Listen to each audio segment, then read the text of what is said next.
How do you do? It would be a little unkind to present this picture without just a word of friendly warning. I think it will thrill you. It may shock you. It might even horrify you. So if any of you feel that you do not care to subject your nerves to such a strain, now is your chance to, well, we've warned you.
We'll do it live! Fuck it! Do it live! I'll write it and we'll do it live! Fucking thing sucks! We are doing it live. What is up, motherfuckers? Welcome to another exciting episode of the Wyatt's Metal Podcast, the sometimes weekly show where we just talk shit. It's very well structured here. It's a very professional show, as you're all aware of, I'm sure. How's everybody doing? I hope you all are doing well, having a metal as fuck summer. Some of you may have just gotten back from Hellfest, which I'm fucking jealous of. We're definitely going to talk about Hellfest a bit here. Download happened. Fucking lots of others have happened already. Milwaukee Metal Fest happened, and Tulminator's happening in like 3-4 weeks now. It's me and my band were saying how holy shit, we can't believe the time's coming up already. We just booked our places to stay before and after the festival. So it's getting real now. It's getting real. It's really happening. Yeah, got a couple of things to talk about today. I actually was thinking of not doing the podcast because I'm just almost done with my next video I'm going to upload. But I thought I would come on here and say what's up to you guys because I missed y'all. First, most important question, then I'll get up to some of the other comments here. Something Stupid with Dom says, who took a hole out of your tank top? Yeah, I don't know how it happened, and it's really annoying because it's the Terminator shirt where we played last time. So I can either customize it like a woman's top and wear it and do that, or I could hopefully get another one when I go back to Terminator in 2 weeks. Or maybe I could just like sew it or something, but that would look like shit. Nah, yeah, so I need a new normal Terminator shirt and I need a brand new one when we're playing. It ripped because I'm so fucking swole. This is why I don't use the workout equipment because I get too ripped and my shirts all tear apart and I need to keep buying new fucking festival shirts. That's my excuse. I'm going to stick with it. Alan Perrin, the emo punk guy, says, I was at Download Festival and it was fucking amazing. Nice. Hell yeah. What bands did you see? I saw some aerial footage of the Limp Bizkit mosh pits and that looked insane. There's war zones and then there's Limp Bizkit playing at festivals. But let me jump up to some of these first comments. We got Sharon, what's up? Saying happy Wyatt's Wednesday, everyone. Let's get this started. Hell yeah. Rocket was here a second ago. No, he wandered off. You guys aren't metal enough for him this week. Something Stupid with Dom says, Wyatt, what would you say was the best American fest you've ever been to? Cruises don't count. Wow. Honestly, Psycho comes to mind immediately. Milwaukee Metal Fest is fucking great, but Psycho was an insane time where everyone is staying in the Vegas hotels and the stages are throughout the actual venue. So there's metal people and punks and everyone at the stages, but walking in between is just normal Vegas people. That was hilarious. I like that your room was just an elevator away if you were staying there. The partying there was insane. I probably wouldn't do that part again. The pool stage at the Mandalay Bay was fucking incredible because it was the stage where bands were playing on was in the pool. So if you wanted to be up in front of the stage, you had to be like knee deep in the water. And most people were up standing on the beach because it had sand and chairs and everything. We saw 1349 there, saw OG Power Trip there, saw Cannibal Corpse and Bad Religion on that stage. It was fucking awesome. So I'd say maybe that. But I mean, Milwaukee Metal Fest is fucking fantastic. Aftershock can be fun. If you love the lineup, it's huge and a good time. It feels like a legit festival. For me, Aftershock, it's always like hit and miss with the lineup. It's like 1 year lineup will be surprisingly good, and the next year will be like, shit. And then the next year will be like, oh, fuck, but that day is really good. I haven't been to any of the other Danny Wimmer festivals yet, though. So I will have to check those out sometime. Save the bananas, says Night Fox. Banana Gate 2, Electric Boogaloo. Yes, this banter has still continued a little bit. Actually, that dumbass Banana Bitch singer, I guess, released a video today, or uploaded a video today, basically just saying, fuck y'all. So we're definitely going to go over that later. Burning Moon Sickness says, what's up, everybody who caught Deicide set on stream to hear Glenn Bullfrog hit? Stream, you mean for Hellfest? I only caught like glimpses of the Hellfest streams here and there. I watched some of the Sabaton one when I was on a road trip, and that was pretty good. I think next year I'm gonna try really hard. Don't hold me to this as a confirmation, but I'm gonna try next year to return to Hellfest and Wacken. I feel like it's time that I do that. especially for the channel. Keyword try. We'll see what happens. I said the same thing about Hell's Heroes and Maryland Death Fest this year, and that didn't happen. So you should never listen to people on the internet. Some guy from somewhere says Deicide set was hilarious. Glenn's singing has been hilarious for years already.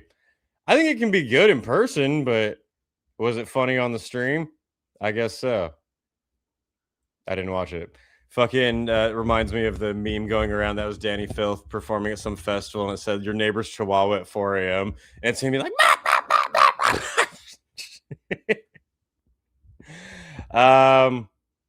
wake up, it's Wyatt time, says Kinky Sizemore. The beacons have been lit. Wyatt calls for an audience. Best ways to recover from Hellfest. Especially if you don't live in Europe, if you've traveled from, America or Australia or somewhere far away, I strongly recommend getting a hotel that's nearby for the day after so you can do fucking nothing. Where you can just take a shower, finally, lay down, eat food. That's it. You're going to want like a 24-hour span, at least a night somewhere to do that. Because I've woken up the day after Hellfest in the campground and then gotten on a fucking plane to Iceland, and that is miserable as shit. I don't know how people just up and bail right away unless they brought their own shower and everything. That's my strongest recommendation for any festival, really. Unless it's pretty low-key. Like, I don't really do it for Milwaukee Metal Fest. But if you're camping, if it's days of marching through the fields, I get a hotel for the day after where you can just eat food, get clean, and die. It's pretty much. Besides that, electrolytes. Brondo's got what plants crave. Do that. Anything else? Those are the main ones. One thing I did afterward that was quite nice was after Hellfest 2019, I took the bus back to London through Argon Bus, which it does a job. But so I got back to London about like 8 hours before my flight home to California. And I knew that the Heathrow Airport has a spa in it that didn't really cost that much. I think it was only like 40 euros when I was there. So I went to the like luxury spa at the Heathrow Airport wearing a dirty ass Deicide cutoff shirt straight from Hellfest with dirt and probably blood on me. And I go and like take a shower, and then I'm relaxing in the hot tub like spa area for a couple hours. It was awesome. So be on the lookout for that if you make your way back to Heathrow Airport, at least. I don't have no idea if the Paris one has that type of thing or not, but yeah, I recommend that. A spa day. Or you be a man and you just keep partying. Get another bottle of whiskey and just down it. Josh L says, I feel like most of the Danny Wimmer fests are interchangeable apart from location. Yeah, I mean, it kind of seems like it. To be fair, I don't know how much really variety they would need. You could say that for a lot of festivals in Europe that aren't owned by the same people. But yeah, it'd be cool to check out other ones. I just haven't yet.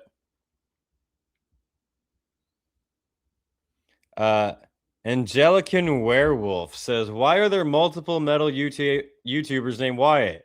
It's not that common a name, but there's at least two of them that talk about metal on YouTube. There can only be one. There is only one Wyatt on the YouTubes. No, I don't know. That is interesting because it's not a common name at all. I think in life I've met maybe one other Wyatt like face to face. I am the original. There can be no others like me.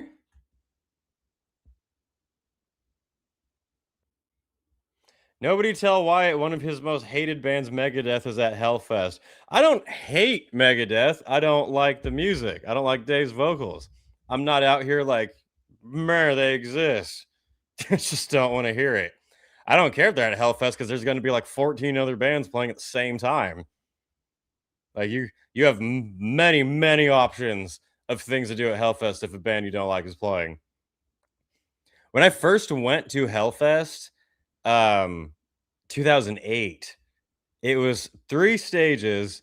The headliners were, I think, Motorhead, Venom, and Slayer. And it was fucking awesome, but it was a typical, like, kind of medium-sized festival. Now it's a fucking city. It is literally Universal Studios of metal. It has street signs. We should probably just get to the teaser for next year already. Hang on, Josh L says, I always take like 2 days off work after multi-days. 1 day to relax and do nothing, and the other to get moving again without stress, usually working out or a hike. Yeah, I recommend that too. I mean, I know people who will go to a festival in Norway and then go straight to work after their flight right afterward. And I'm like, how the fuck do you do that? I mean, if you can do that, props to you, but I can't. Age, it seems, has finally caught up with me. Wyatt's metal verse, Wyatt him, Josh the wrestlers, let's go. Maybe. Don August says, Wyatt, I love your shirt. Thank you. It's a custom. I did it myself. If you can't tell, because I'm so jacked, I'm so ripped that I can't wear normal shirts without just bah! That's what happened. If you say otherwise, you're a poser. Hellfest can take over a small country. It already has.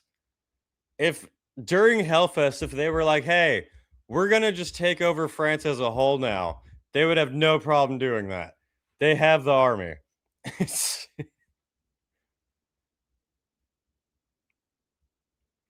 Last day of Hellfest had both End It and President. Literally hell. Was End It actually there? Did people throw bananas at them? God, I hope so. Because that would be hilarious. Did they really? Let me see. Projector says, shit, I haven't seen a live stream in so long. Don't mock me.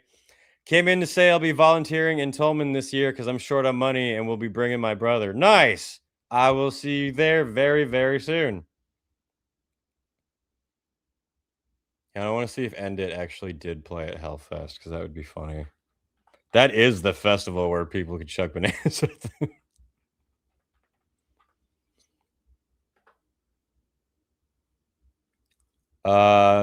Yeah, it looks like they were scheduled at least. Nothing to show that they didn't play.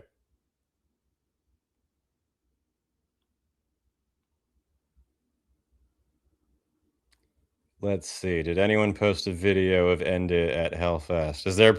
We need proof of life before we can unleash the potassium.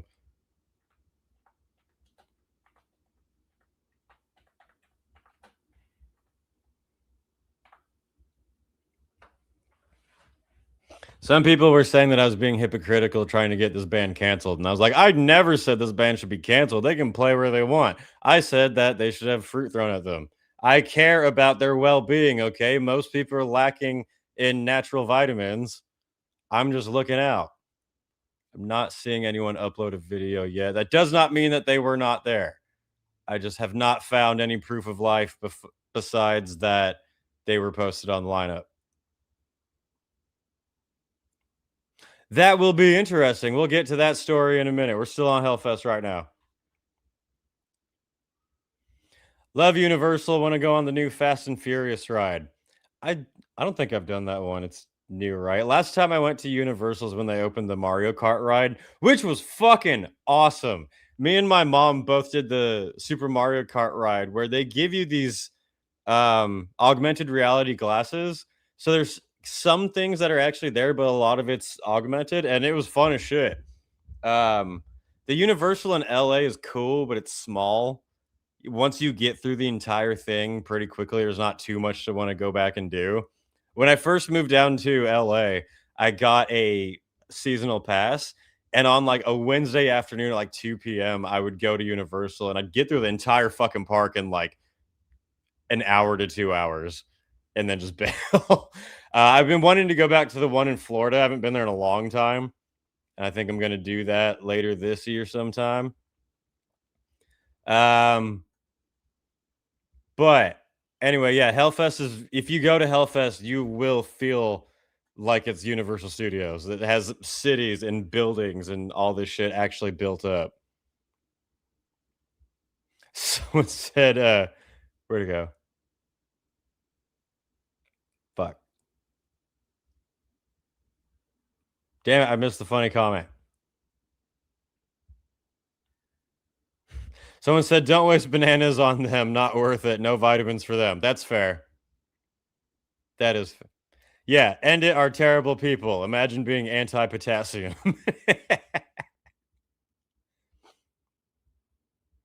I'm just saying, we just had Incantation asking for people to bring food to them on tour.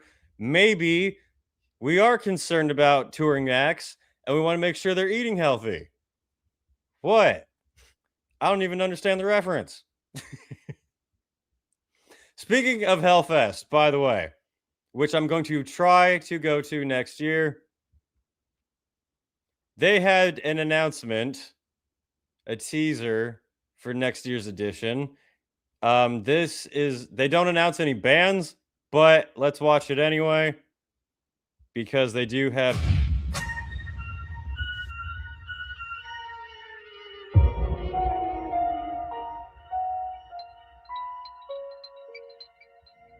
ans. Né dans les cendres. Personne n'attendait ce lieu. Personne. Hang on, I want to see. Someone said, where'd the comment go? Something stupid what Dom says, when's the pod where your mom's a special guest?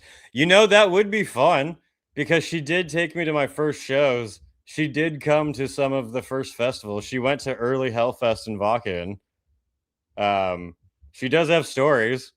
We could tell the story about when we first went to Hellfest and she threatened to turn around and go back home immediately when we got to the campground. But she knew that I literally would have never spoken to her ever again if we did that. My other friend who came with us was bitching out too. I made these motherfuckers stay here. They changed their mind very quickly. Okay, my mom went back to Hellfest and still had a good time. But she had a little panic attack the first night where her young son had to tell her to suck it the fuck up. No, she does have great stories, though. What's with the French? Is this a Gojira video? It's oui, oui. Sacré bleu! Imaginez ce rassemblement de toutes les musiques extrêmes. Le plus grand de France. Ce festival que nous avons construit, ensemble, pendant 2 décennies.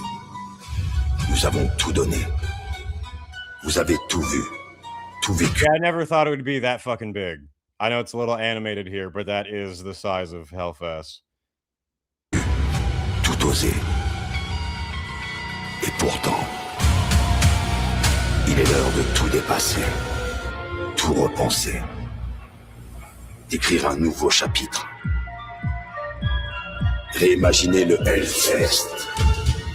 Hellfest.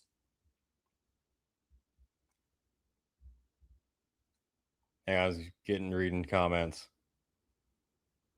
He was wearing a banana costume at the concert. There had to be plenty of them at Hellfest, or was it? Pour vous offrir l'expérience ultime. Anyone in the chat at the Hellfest it was 2 Hellfests in a row? I think it was 3 days, and then there was a 2 or 3 day pause, and then it was 4 days. I wanted to go to that, but that would have been fucking crazy. En 2027, attendez-vous à vivre l'absolu.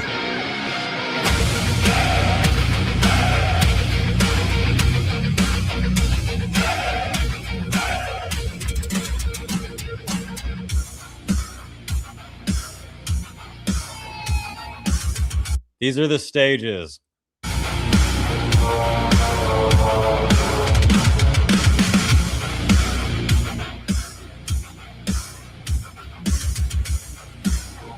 No spoiler, next year, Hellfest Open Air will have 10 stages, 10 official stages. They already currently have 10 stages, but there's unofficial ones throughout like the campground and metal market. Next year, they're going to have 10 full-on stages with 300 bands playing. Over 300. One of them better be Dark Insanity, I'm just saying. Who is up for 10 stages, 300 bands in La Française? Clisson. Oui, oui. So that is insane. I don't know, like there's already clashes. It's not nearly as bad as fucking Sick New World, surprisingly, but it might be now. So I was wondering that because that sounds awesome. 300 bands, 10 stages.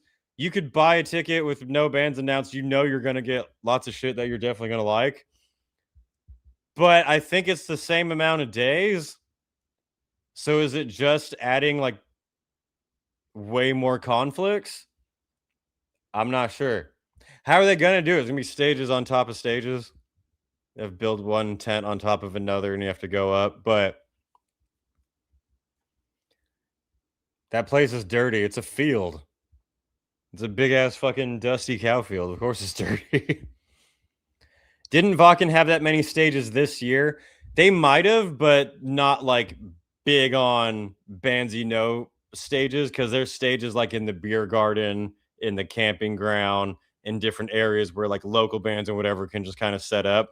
I'm pretty sure what Hellfest means by this is like 10 big fucking stages with big like prominent bands on it. I don't think that 10 counts the like little wrestling one they had in the metal market. And they had like a little cage on top of one of the bars. I don't think that counts. Too much of a good thing or something like that. It's pretty fucking crowded at Hellfest already, gotta say. So every day you're gonna see only 3 bands because of how many clashes. Yeah. You might. I mean, that's the thing. You know you're gonna see a lot of bands, but 10 stages and 300 bands. This will be the biggest Hellfest of all time. Seems to be what they're going for right now.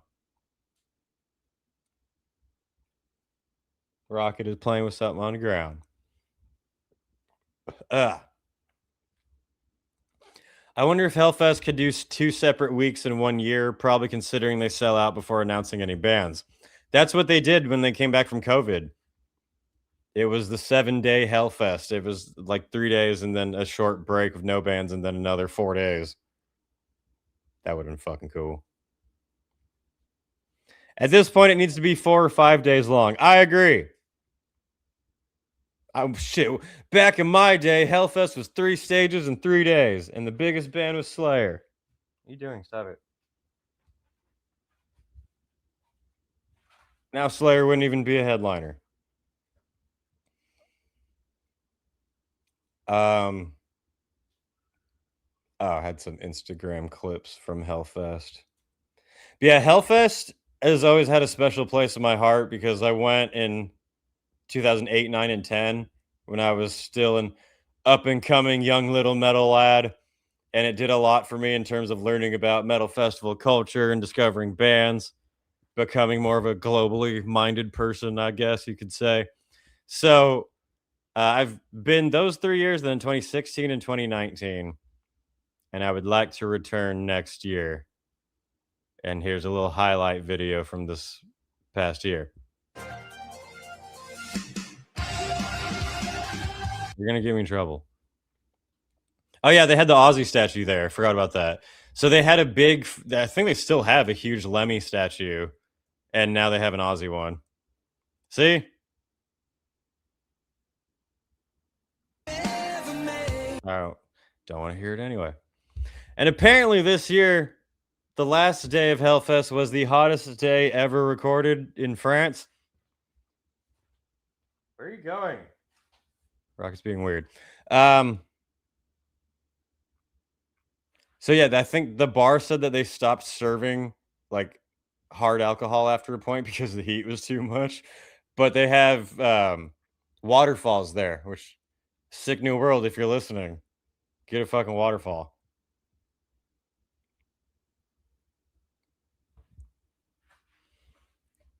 Festivals are the shit. I still love them. They can be a lot. They can be exhausting, but I still love them. I think where I'm at now in life, a festival like Tolminator, like Milwaukee Metal Fest, is a little more appealing to me than a massive one like Hellfest and Vakken and stuff. But I'm gonna not be a fucking bitch and go do it anyway. Some of the pictures looking for one of the other recaps.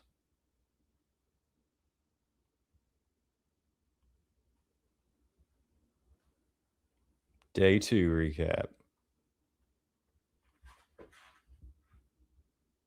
Yeah, they'd fucking build a whole city there. It's crazy. Wait. European heat waves are typically not that intense from what I've seen. Yeah, I didn't look at the exact temperature, so by the hottest day ever recorded in France, it was probably like 85 degrees Fahrenheit. Texas is laughing their asses off.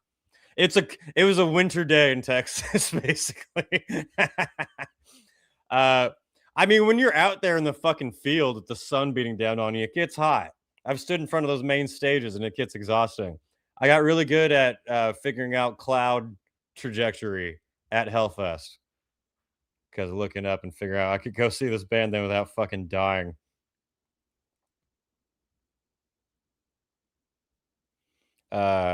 Willow Omega says, I was at Hellfest in 2022. When I heard Scorpion sing Send Me an Angel, I was blown away by how loud it was. It was spectacular. Hell yeah. I have seen many, many incredible performances at Hellfest. One of the most fun ones was in 2019. I love how you can see like a band and then a completely awesome but totally different sounding band back to back at Hellfest. So in 2019, in one day, I don't remember the exact order, but playing alongside each other, it went fucking ZZ Top, Bloodbath, Sisters of Mercy, The Addicts, and Combi Christ.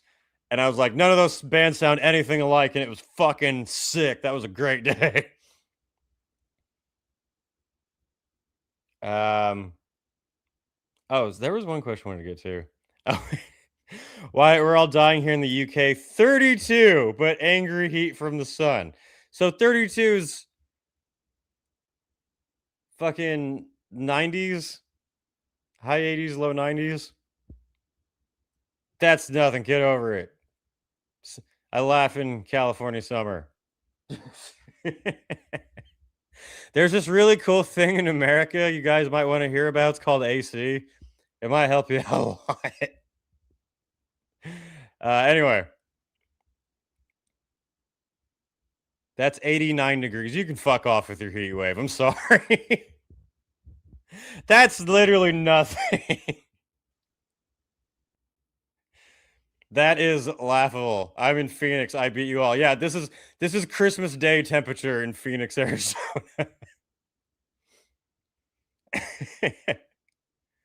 So Carmen.net says, I'm in the southeast, fucking humidity. Yeah, I was just talking to people in Texas and they're saying it's pretty miserable out there right now.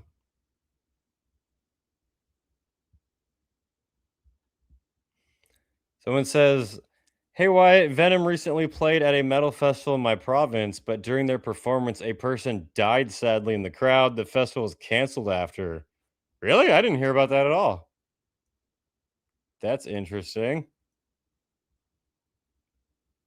That sucks. Try not to die at shows. And try going to fucking... All the Americans right now are just raging. This is why we broke away from your fucking colony. They're like, we need to build AC. Anyway, not done with Hellfest just yet. I wanted to check out the Ozzy statue because the Osbournes posted a little video about the Ozzy statue that was there. And that's going to be a great segue into our next topic.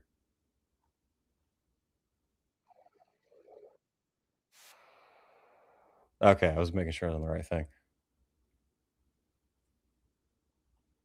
Yeah, Hellfest is a crazy ass time. I recommend going if you can survive the fucking shit. Someone said ZZ Top played Hellfest. Yeah, and it was the OG lineup. It was like a little bit before the bass player died. It was fucking awesome, dude. It was their 60th anniversary as a band, and they killed it. It was so good. Also at Hellfest 2019, Leonard Skinner played, and they were playing Freebird while the sun was going down, and then right after them on the other stage was Lamb of God. That was awesome. That was a good day. Burning Moon Sickness says this is why Muslims are ruining your country because you don't have AC. Install AC, they'll leave. All you Yankees can suck it. You know what? This is America, goddammit.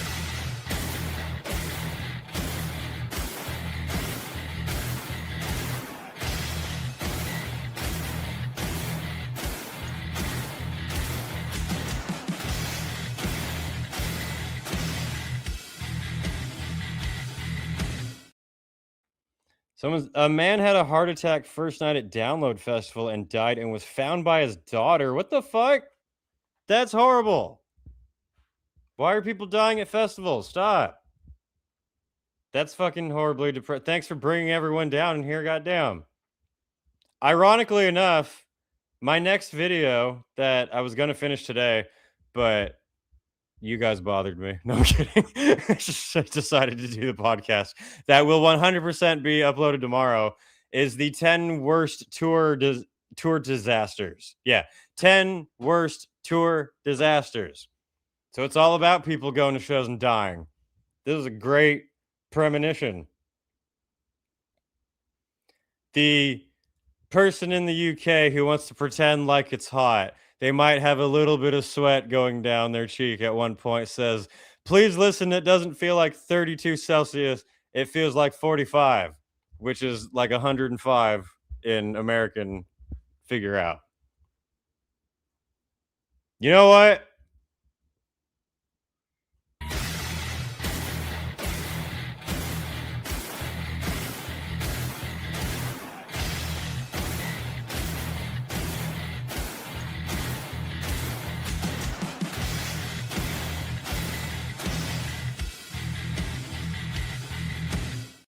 Just everyone's singing the national.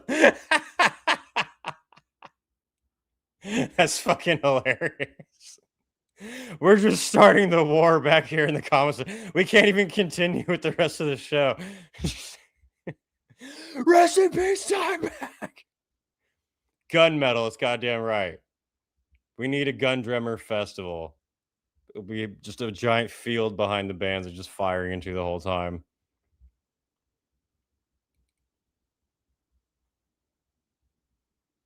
Anyway, a video about people dying, count me in. Welcome to the internet, folks. Sadly, it will probably do well. The higher the body count, the more views, like usually. It's a good metric to go off of.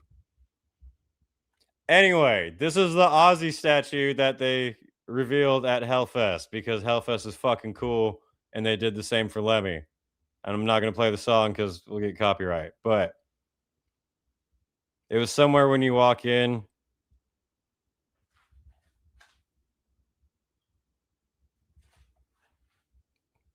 Ozzy without a head. That's kind of weird.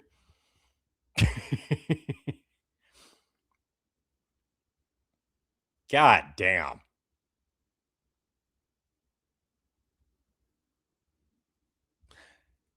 Yeah. Hellfest is it's I don't know what I'm saying. It's a cool festival. Go there. Anyway. That was it, really.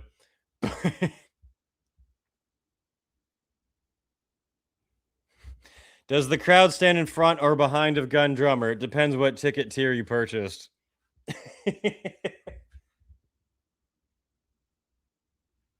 If you pay for the fucking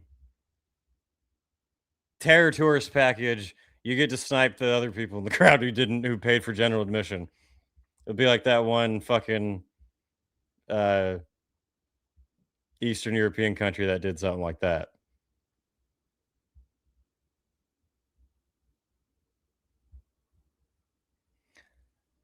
My wife just done a fart that sounded like the music from the A-Team. That is America right there. If we're talking America's birthday and things that bring people in country together, it's epic farts. Stop it. Rocket's been scratching his arms a lot lately, and I've been trying to give him flea med stuff, and it doesn't seem to help. So I'm going to torture him by taking him to the vet sometime soon. Yo, stop. Come on. You're doing too much. Kids. It's disappointing. Anyway. It's probably fleas, but I've been giving him the flea meds, and it's fucking... He's still scratching, like, a lot. So fucking... Not the fleas! Dry skin, maybe. I hope not. We shall see. Thankfully, he likes sleeping in his little carrier, so it'll be easy to take him over. You mean Bosnia with the sniper safari in the 90s? Yeah, that's what I was referencing. So the Gun Drummer Festival, if you pay for the sniper safari package, you get to take out the people in general admission. She's English, actually. Well, that fart was American. All right? Don't assume where flatulence comes from. Someone said could be allergies. I'm going to take him to the vet for sure. Like I said, he takes naps in his little carrier, and then it'll be easy to take him over. Anyway. All right, now he's just chilling. Look, I'll show you. Oh, you okay, Rocket? Yeah, you're looking at the camera now.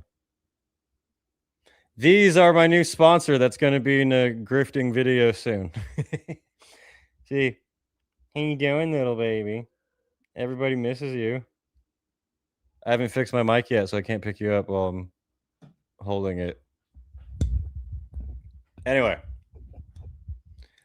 So, let's keep talking about America, shall we? Something that is American is violence. And something that happened recently was, for America's birthday, a bunch of overpaid cauliflower ears beat the shit out of each other on the White House lawn, which was pretty entertaining, actually. I don't regularly watch sporting events, even UFC. I try to like, when it's a fucking big game that everyone is watching, then I'll tune into it and see how it is. But I often just get to the point where I'm like, it just looks like they're cuddling. It's just like slow. I feel like every time I look away, something epic happens. I'm like, oh shit. But yeah, I can enjoy like the sport of everyone having fun with it. I do the same for the World Cup too.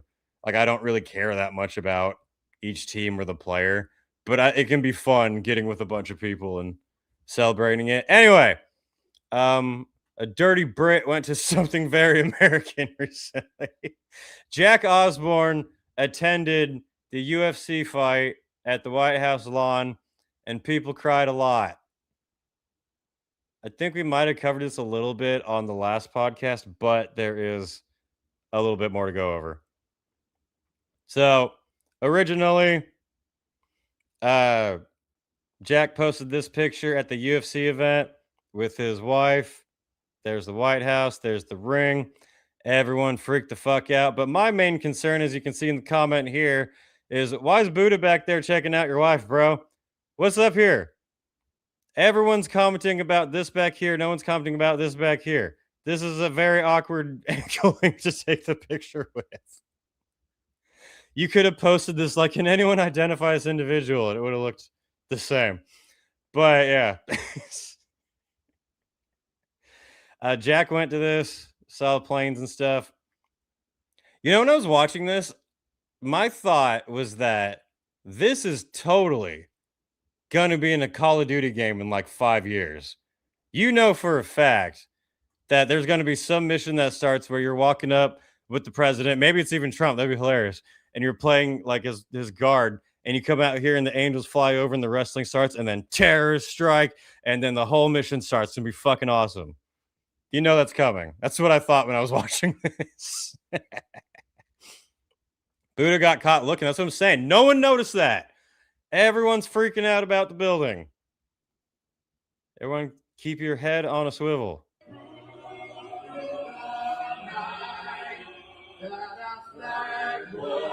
I'm not getting copyrighted by Trump for playing the national anthem. Anyway, yeah, so as anything with anything to do with the Osbournes posting online, people freak out. I have found it strange how demonized his family has become not even a year after his death. I'm for, I've said before, I don't think they should be immune to any criticism at all because they're related to Ozzy. But we got someone saying, I recommend you listen to War Pigs one more time, because this person who listened to War Pigs once knows more about Ozzy than his son does.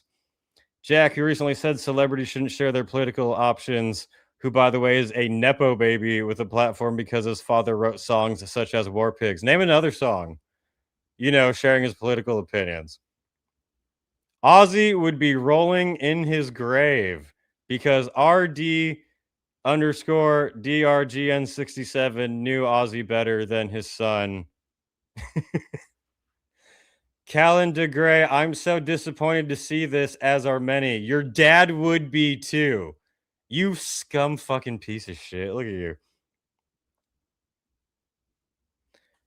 So I thought, before this even escalated further, I thought this was hilarious because fucking all these people seem to forget that Ozzy Osbourne gleefully, very excitedly went to the White House when George W. Bush was president, when I think that was during the Iraq War.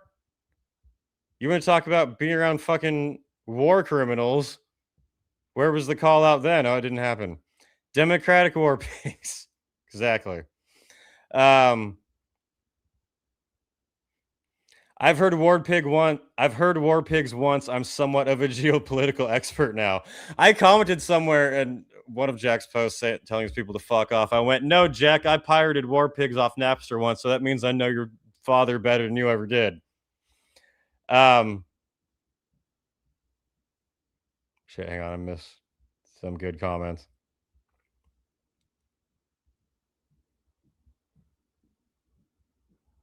We should have everyone in government bare knuckle box every fourth. I'm so fucking down for that, dude. Yeah. This is how you win your seat in Congress. You fucking bare knuckle fight to the death. That's how we prove if you're serious or not about the quality of the country. The Horror Wombat says, I've hated Trump for at least a decade now, but am I canceling Jack over this? Nah. Thank you. I appreciate the fucking critical thinking.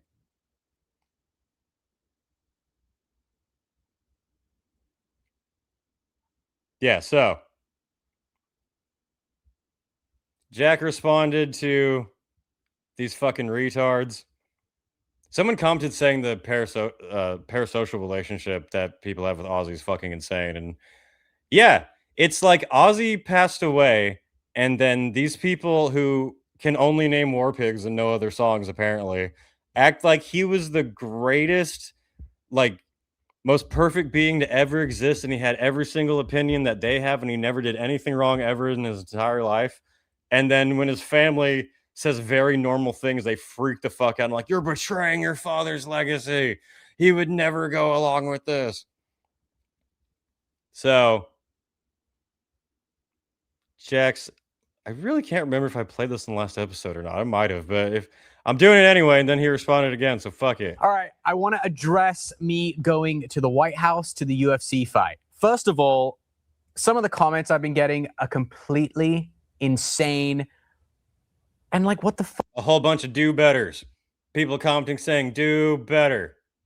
I recommend you listen to a song your father wrote 50 years ago when he was a teenager on cocaine. Fuck. I went to a sporting event. That's it. I didn't go and throw my hat in the ring for political office. I wasn't there going to endorse a politician or some kind of, foreign affairs issue. Nothing. I literally went to the White House to go see UFC. I have been into... I think every political situation should be solved with fucking UFC. I was really hoping that Trump was going to come out with Maduro and fucking bare knuckle box him right in the cage. That's what I was hoping for. Combat sports my entire life. I started doing Taekwondo at 6. I used to go to Thailand every year in my late teens, early 20s to do Muay Thai. I have fought... I did not know that. ...in Muay Thai fights professionally. In my 30s, I started doing jiu-jitsu. I have also attended UFC and Pride fights going back to the early 2000s. It is something that has been a part of my life since I can remember. Yeah, this is exactly it. Yeah, this is equally stupid to Darren Malenkian getting canceled. A couple of retards in comments crying for like 3 days. But yeah, you can be fully radical in one direction, but you can't be even somewhat, maybe lightly, oh, this side has kind of a decent point on this, or you're demonized. You can't go to a government building your father went to before already without your father rolling in his grave. So when I got invited by Dana White to attend the fight at the White House... Be like me. True story. I attended Barack Obama's first inauguration. I was invited. And I also have a gold pen I took from Donald Trump's place here. I told you that story before. Become ungovernable. Of course I would go. Any person out there who would get an invite would have gone. I'm sorry. There was no one I could think of that would have been like, no, I'm not doing that because I don't approve of, Orange Man or whatever the fuck. It's ridiculous. It was not a political event, or in my eyes, it was not. It was a fucking fight at the White House. Who gives a shit? Who wouldn't want to see a fight at the White House? I mean, anybody can be president. You'd be like, huh? And in fact, when I was there with my wife, I looked over at one point and I was like, hey, why does this not happen more often? It would be amazing to have sporting events at the White House. In fact, there are 2028 on the White House lawn, JD Vance versus Gavin Newsom. Politicians back in the day that did used to do that. So just food for thought. And as far as the people bringing my father into this, saying, oh, Ozzy would not approve, he's rolling over in his grave. Shut the fuck up. You did not know my father. You did not know where he stood with things. Yes, he wrote a song called War Pigs. Sure, anti-war song. He wasn't 50 years ago, however long. UFC. He also said he was inspired to get on stage because of Adolf Hitler. Everyone forgets that. They remember a song that he wrote, but they forget the things they like forgetting. He wasn't anti going to an event at the White House. He was anti-war. Sure, fair enough. But at the end of the day, my dad still attended the correspondence, the press dinner back in the day when Bush was president. George Bush gave him a shout out. Cue the video. The thing is, everyone complaining about that in the comments, they weren't even born when this happened. They know of Ozzy from the last, 5 years of his life. This is a way worse group of people. I mean, yeah, I'm not saying the Trump administration is full of amazing angels who have never done anything wrong. If I had to choose between the two, Bush was way more fucking evil. It's not even close. What a fantastic audience we had tonight. Washington. That's why Ozzy was there, because they heard the name Prince of Darkness and they were like, oh yeah, we do need all of our kind in here. Power brokers, celebrities, Hollywood stars, Ozzy Osbourne.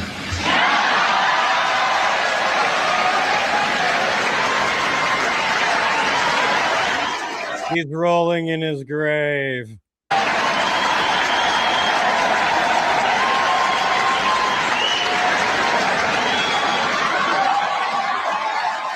I'm pretty sure this is after he invaded Iraq and already got a couple thousand Americans killed. Ozzy's rolling in his grave. You need to read War Pigs again. Okay,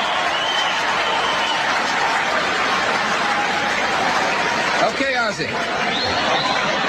Additionally, my dad did USO tours. He went to Korea to see the troops. He attended. That's awesome. Ozzy married a woman who stands with Israel, yet that doesn't seem to bother the whiny lefties one bit. Yeah, it's interesting how people assumed that Ozzy didn't share any of the beliefs that his wife and son have that they don't like. Like, no, he definitely didn't agree with his wife and his son on anything at all. Events at Walter Reed Hospital to see the wounded soldiers and Marines and, Air Force pilots. So shut the fuck up, basically. Like, you to bring my father into this to say he would or wouldn't approve is completely insane. Then if Ozzy was alive and he had went to that event, then they'd be saying Ozzy's a traitor and he betrayed his own songs. And he's like, can't believe you would do this. I'm never listening to Sabbath again. I'm so disappointed. Simply attended a sporting event for a sport that I have a great amount of respect for and something that's been a part of my life since I can remember. So deal with it. I'm sorry you weren't invited. Bam. You weren't invited, you fucking fat loser. You talked about it a little bit more. I'm not playing the whole thing. No, it got delayed. So Yes. we were yeah. Did anyone say anything at school? No, I kept my head down. But yeah, I just thought we would do a podcast where we talk about our experience going to DC to the UFC Freedom 250 event at the White House. Yeah. And talk about how it all came to be, why we decided to go. And what it meant for us. Yes. As opposed to what you think it meant for us. Exactly. Yeah, I agree with this. Jack seems fucking like a cool dude. I think it's weird when, like I said, you can call out people for what they actually do. Sure, fine. I don't care about doing that for anyone. But I think it's weird how Ozzy passes away and then these people pretend like they were such fans of his music and they fucking hate his family. I said before, like, you meet him at a meet and greet and like, Ozzy, I love your music so much. I fucking hate your son, you piece of shit. And he's like, right on, man, yeah. So, first of all, I want to know, why do we want to dive into? Should we just start how this all came to be? Sure. Okay. So there is an individual And I called my rich friends that I work with here at the studio and someone I've known for nearly 20 years, a guy by the name of Chuck LaBella.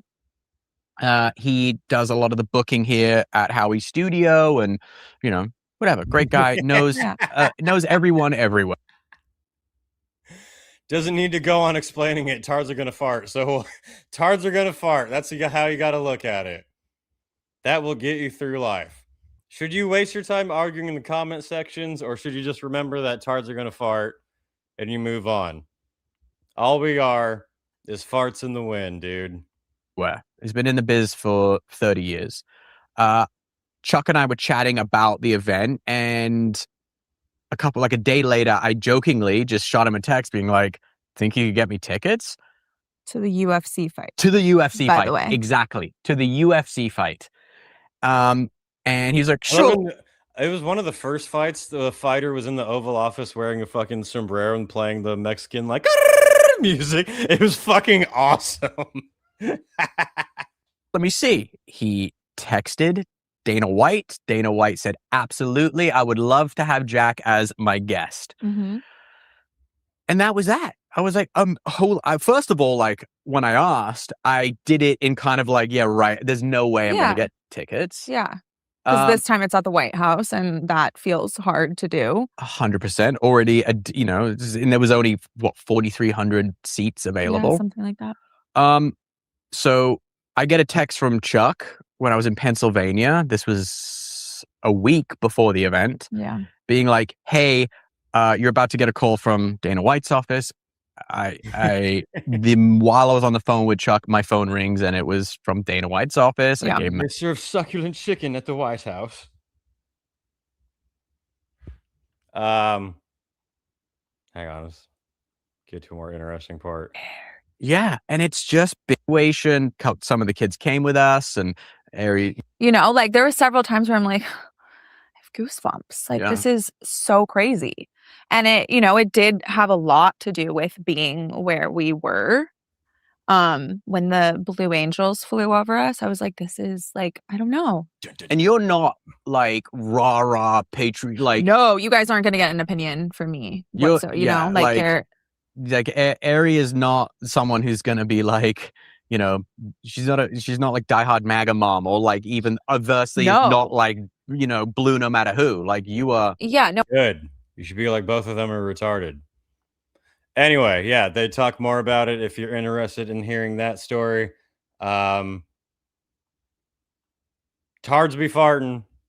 If we learned anything from that situation, a band can, and metal artists can post on their fucking Telegram or whatever it's called about how you should literally violently fight police and possibly get yourself killed.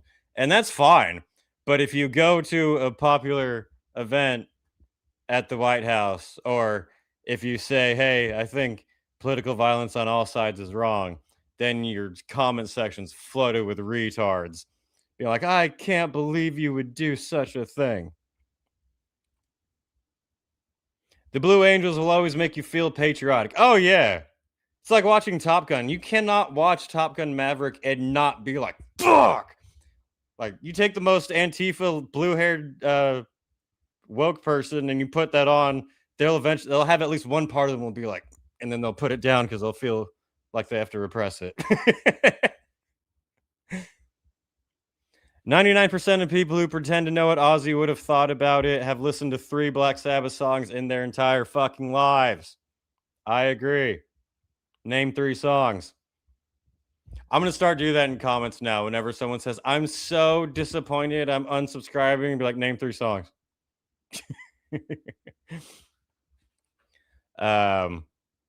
Gosh, I feel so sorry for him. They've no fucking right to say they know who you're closest to. They don't know his dad like he does. Unreal. That's, I mean, like, use a little bit of common sense. Just think a little bit. Your parent passes away, and then some random people you have no idea of, who your family member never knew, are coming up to you saying you're a piece of shit, and your family member's rolling in their grave. Yeah. Anyway, Jack, come on the podcast sometime. It'd be fun. You can make fun of these retards all you want.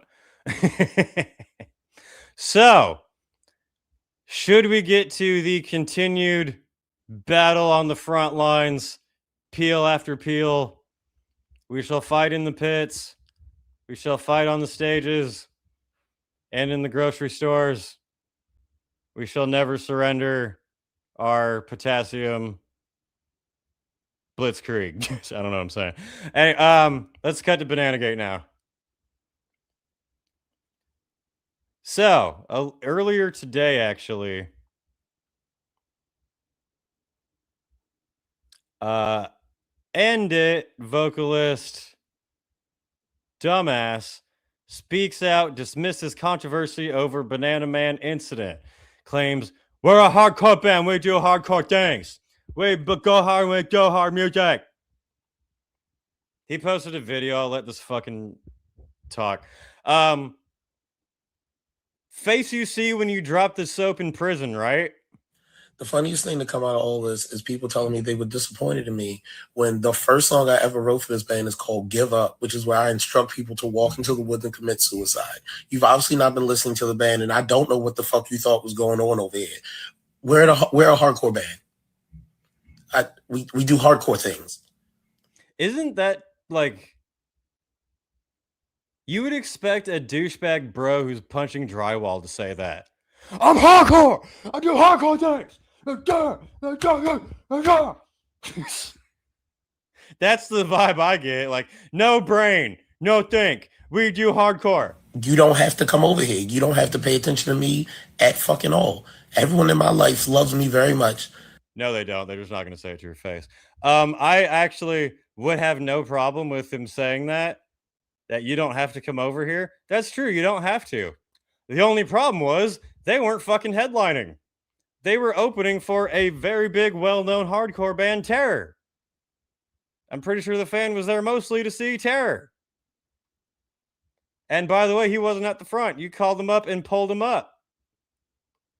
If it was your own solo headline show and he was, bothering you in the banana suit, you'd still be a bitch, but whatever. When you're the opening band You can shut the fuck up. This is why you got dropped from the Hatebreed tour. Because why would the headliner want to come out and be like, oh, our opening band told the audience to beat the shit out of an innocent person there? You want to do that at your own, like, underground, under a bridge shows where people get stabbed? Go for it. I'm very well taken care of. I do not need your attention. That's why he's in a band. Because he doesn't need attention. Validation. I'll be just fine. Hey, if the band gotta quit, so be it. I guess I'll go to work. I'm a fully Don't give me hope. functioning adult male. I'm just gonna go to work with my fucking face piercing. I'll be just fine. There's more to life than whatever the fuck you think is going on over here. You don't even know what's going on over here. We haven't spoken in ages. You're living off of assumptions. Don't assume. My parents taught me that. So you assumed everything about a man wearing this fucking retard, dude. This is brain-numbing bro shit. He's got to have some type of allegation. There's no way he's even capable of understanding what the words of critical thinking mean. Legit, just I hardcore, I do hardcore, I do blah blah blah. It's like, dude, I don't even know who you are. I've never talked to you in your life. Why the fuck are you looking at me like this? What? No, Lord, I'm bilingual. There's a difference. No more locked doors. But have fun with the life you've made for yourself. I mean, wait, hang on. He said that if the band has, this is a terrible picture. He said if the band has to end, which is a very interesting thing to say when you've been dropped from the tour and everything. Why would you even reference that? If the band ends, he'd just go get a job and be whatever. I'm here to say, put the fries in the bag. Put the fries in the bag. Make sure we got the curly fry in there. This is the special day. By the way, real quick, just to be a fucking asshole, he said, go enjoy living your life, not understanding how we don't put up with banana shenanigans. Here. I'm feel like I'm doing pretty well because your banana bitchery has so far earned me $206.52. And I'm still going to play in Europe. So, thank you for the overinflated ego and lack of self-control. It's weird how a lot of people in general nowadays seem to think that not having any self-control whatsoever is the masculine, like, brave, macho thing to do. I've never understood that. Someone says a retarded insult at you that isn't even factual at all, and you fucking could be like, "Ha, you're dumb," and laugh at them and walk away, or you could be like, "Oh, this is a perfectly good time to throw my life away." I don't know. I've also never been that type of person. Whenever I've seen two guys about to throw down, they square up to each other and they're like nose to nose. I'm like, are you fucking gay? Like, what about that is I would literally laugh at someone if they came up and were trying to intimidate me like that and be like, are you trying to fucking make out with me? Like, what the fuck? Lack of self-control is weakness, obviously. It is.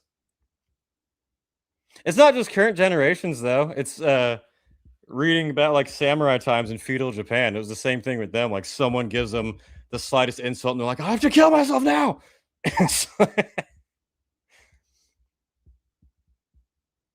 Yeah, there's so many ways it could have ran with that. Wait, hang on. You forgot my drink, bro. Excuse me, I asked for no cheese. It's great, but yeah, they handled it in the worst fucking way possible. You know who else had a completely retarded take about Bananagate? Someone who thinks way too highly of themselves, if you saw recently. Alopecia Potter, also known as Fantano, one of the dumbest plankhead, I don't think actually goes to concerts, music reviewers on the internet. I'm not going to play his whole video because I care about your brain cells. I want you to be able to do things like read and have conversations with humans without checking your phone. Here's some of Alopecia Potter's take on the Banana Gate situation. And it made me raise I did the dog thing where you hear a sound, you're like any show, any concert, just like in the hardcore space, you should probably read the room and sort of maybe make an assessment to how silly you could get away with being at a particular artist show. Like, which he did. Banana Man been going to concerts in that area wearing that the whole time. So yeah, it's not like he just randomly like it. I think for this show, I'll don the banana costume. Again, there are certain bands in and out of hardcore that not only could you rock a banana suit, but people would fucking love the banana suit. Like, you could probably wear the banana suit to an Aquabat show. You would be... Pause. Does anyone out there consider the Aquabats to be a hardcore band? The band that wrote Yo Gabba Gabba. I like the Aquabats. The Aquabats are fun. I am not hating on the Aquabats at all. Does anyone consider them a hardcore band? Do you see the Aquabats playing a show and you're like, I'm gonna fucking get down? They are like literally, they wouldn't even view this as an insult. The Teletubbies of punk rock music. And they're fun. I have no hate on the Aquabats whatsoever, but the 2 million subscriber elite music knowledge critic brainiac Alopecia Potter considers the Aquabats to be a hardcore band. The talk of the town, everybody's favorite guy at the Aquabat show. Would I wear the banana suit to like a Vitamin X show or a Hatebreed show? I don't know. I feel like you're going to catch some weird vibes at the Hatebreed show or the Earth Crisis show. I don't think this man goes to concerts. I'm starting my conspiracy right now based off of nothing else, because I'm not going to look at if he has an Instagram page or not. I don't think this elite music critic actually goes to concerts, because he just said you'd get weird looks for wearing a banana costume at a fucking Hatebreed concert. When this was happening, I was at Milwaukee Metal Fest with tons of fucking costumes everywhere, especially bananas. Josta was there. I have a video right now of Josta throwing water at a crowd surfing banana. This motherfucker has... Do you go to shows? Honestly, make a response to this and tell me that you've been to a concert before, because I don't fucking believe you. How can you say that? What a retarded thing. You could think of way more brutal bands to make that point, too. You went to... Your first thought of a violent, kill people at their concerts band was Hatebreed, who I'm not saying are like a lighthearted, you know, I'm not saying there's no bruises at a Hatebreed concert, but you can for sure wear retarded costumes at a Hatebreed show. I'm not even a big hardcore guy. What's one where you could legitimately get punched in the face at Monster Squad? You could do that, but I know that they would allow bananas. This motherfucker has never been to a concert before. Right? What a weird thing to say. With the banana suit, or, you know, again, if Attack comes playing in your town and you really want to rock a banana suit to an Attack show, I feel like that should be completely fine. I feel like you wouldn't really catch a lot of flack. Thanks for your permission, Potter. Yeah, that made me raise an eyebrow and be like, can you say what you said one more time, just the way you said it? In the words of Brits, he's a pussyhole. He's a pussyhole. Literally any gore grind war metal band, that's true. No conspiracy needed. He's always been a fucking poser. Fantano only goes to shows if he's on the guest list. Shit, maybe. I don't know. All of this over a motherfucking banana suit. I guarantee you, all of these people put way more thought into this banana than Banana Man himself did. I'm sure he never thought there would be anywhere near this amount of attention on a stupid ass costume. Aquabats are a ska band. Thank you. Agnostic Front are a band who could have given a better answer for, but still, like, yeah.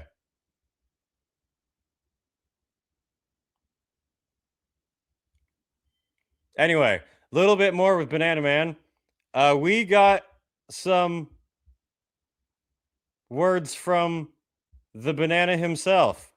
Banana Man appeared on the Beardo and Weirdo podcast, which is hosted by, I think he's the bass player for Five Finger Death Punch, and another dude. So you see what happens? Do you see what happens, Larry? Do you see what happens when you start picking on bananas at hardcore shows? They start listening to Five Finger Death Punch. You need to have some thought into future events. Have you heard of the butterfly effect? Five Finger Death Punch were nice enough to actually talk to Banana Man. Got attacked at the show. Yeah. Scott, how are you, buddy? There we go. I'm all right. Things considered. Absolutely. I don't see any wounds on the face there. How's your physical being at this point? A couple scrapes, but like it's pretty minimal. Dude, all right, take us from the beginning. You go to the concert, and going through your Instagram, I see that you do this at shows. You go to shows, you dress up in funny. People said they found his Instagram. When I looked for it, it looked to me like it'd been deleted. Maybe I got that wrong and my internet was retarded for some reason, but outfits. And I've seen this many times in my life. I've seen Spider-Man on top of crowd surfing. I've seen Santa Claus a few times. And so you see a guy in a banana outfit, it puts a smile on your face to see a guy in a banana outfit. So you do this regularly. You like to go out. Either that or you just don't even fucking think about it. I go to a concert and see someone in a banana costume. I'm probably not even going to mention it when I'm talking about the concert afterward. Shows, you're like us, you're a huge concert goer. You go to tons of concerts all the time. And you went to this show and dressed up in the banana outfit. And what starts to unfold, and when do you realize what the fuck is going on? Yeah, it's tough. It's tough. I don't really know that I took it in until like it started getting a bit more violent, if I could say. Yeah. There was a point where someone pulled on the back and it started constricting my neck pretty significantly. And at that point, in my head, I'm like, okay, well, this is kind of not going the way it probably should in a local scene that I'm a part of. So, yeah, I started hitting, and I'm sure some people are a bit more hurt than I am. Very nice. I want to see that video. That would have been great. Ends up with everyone else bruised and Banana Man with like blood on his costume. Just fucking nice. It's one of those things. You should see the other guy. I like that. So, but when the announcement, do you notice the band is starting to look at you? Like, do you know before they make the announcement that they're yes, sweet banana, they're getting bothered by this outfit for some reason? No, there was no pretext to it that I understood. I also didn't do hours of research on this band before arriving. To a show, because like you said, I was there for the headliner, which I missed last year at Town of Hardcore. I couldn't make that date, so I ended up seeing Speed on the first date instead. Nice. So is this band known? Is this band known for harassing people? See, he went to see the headliner, so he can cut your bullshit of like, you don't need to be there. You don't need to come see it when we're opening a different show. The crowd? I don't need attention, even though I'm opening for a legendary band. From what I understand, there's been other incidents of banana hatred from this. Wow. Stop banana side now. Man. So the guy makes the announcement on stage, and free potassium. At that point, you're still copacetic with everybody in the crowd. It's like a standard show for you where you're moshing. Oh, yeah. Are you already getting on top of the crowd at that point, or?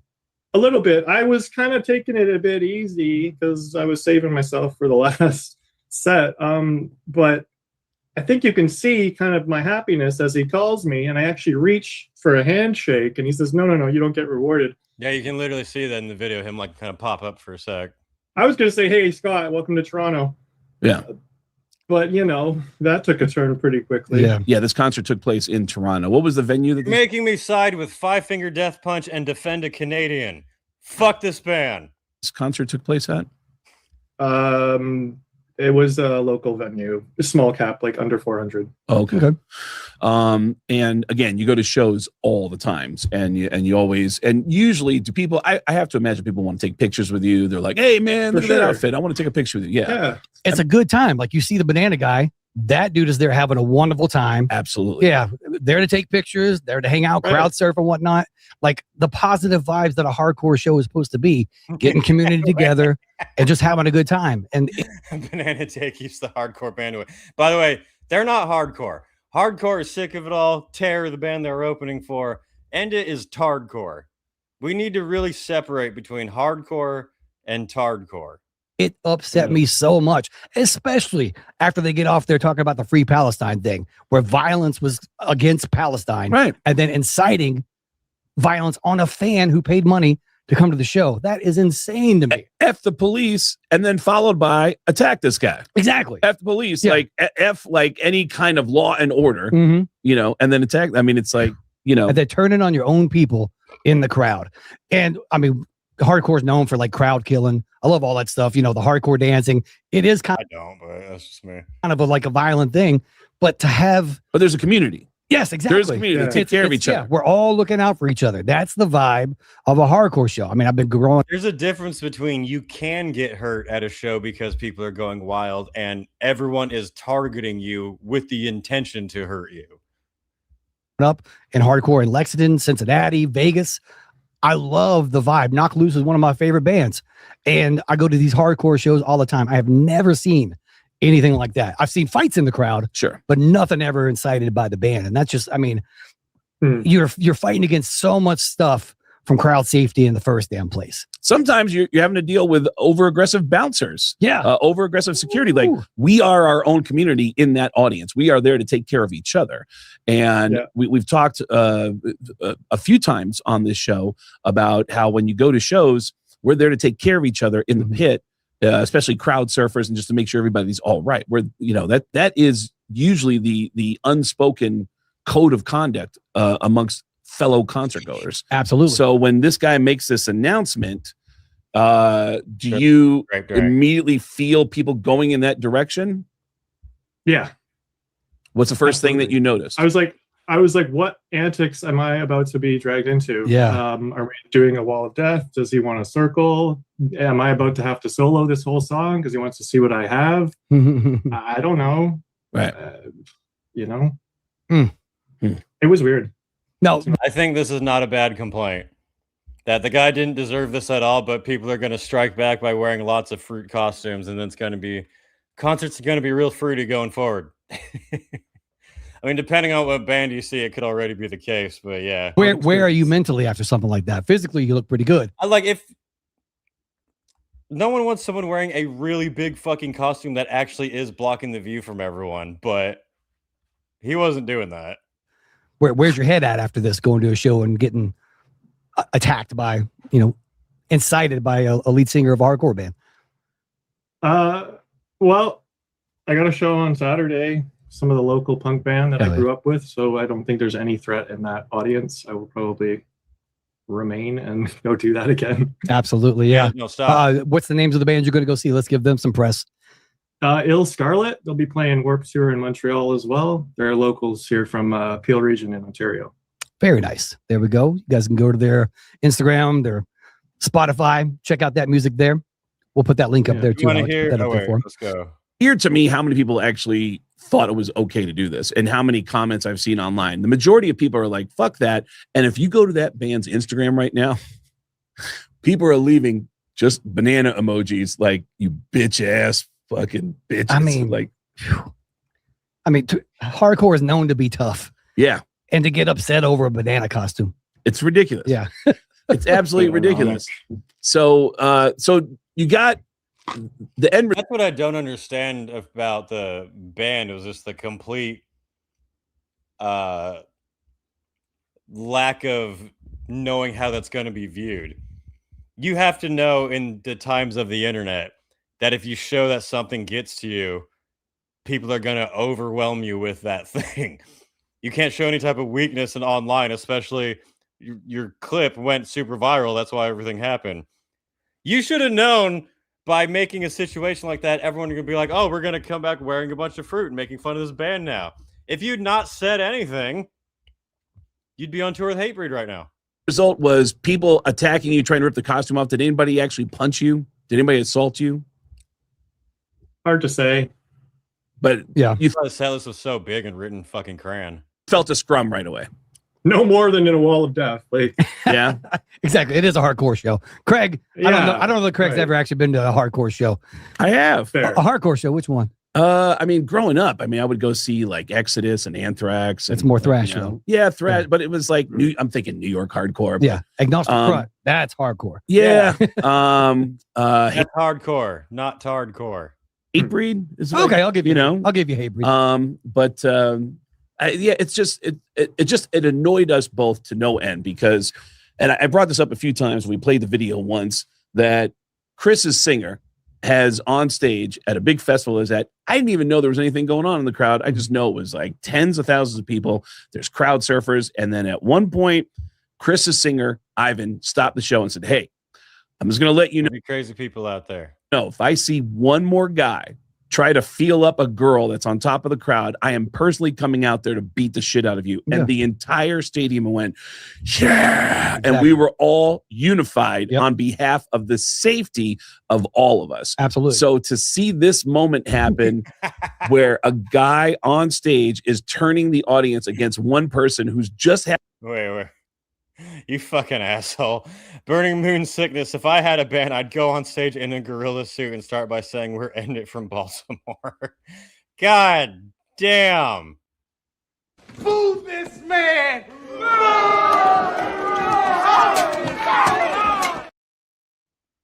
I've seen Terror. That's hardcore. Harm's Way. Hardcore. Nails. Not hardcore, but lots of fighting invisible people.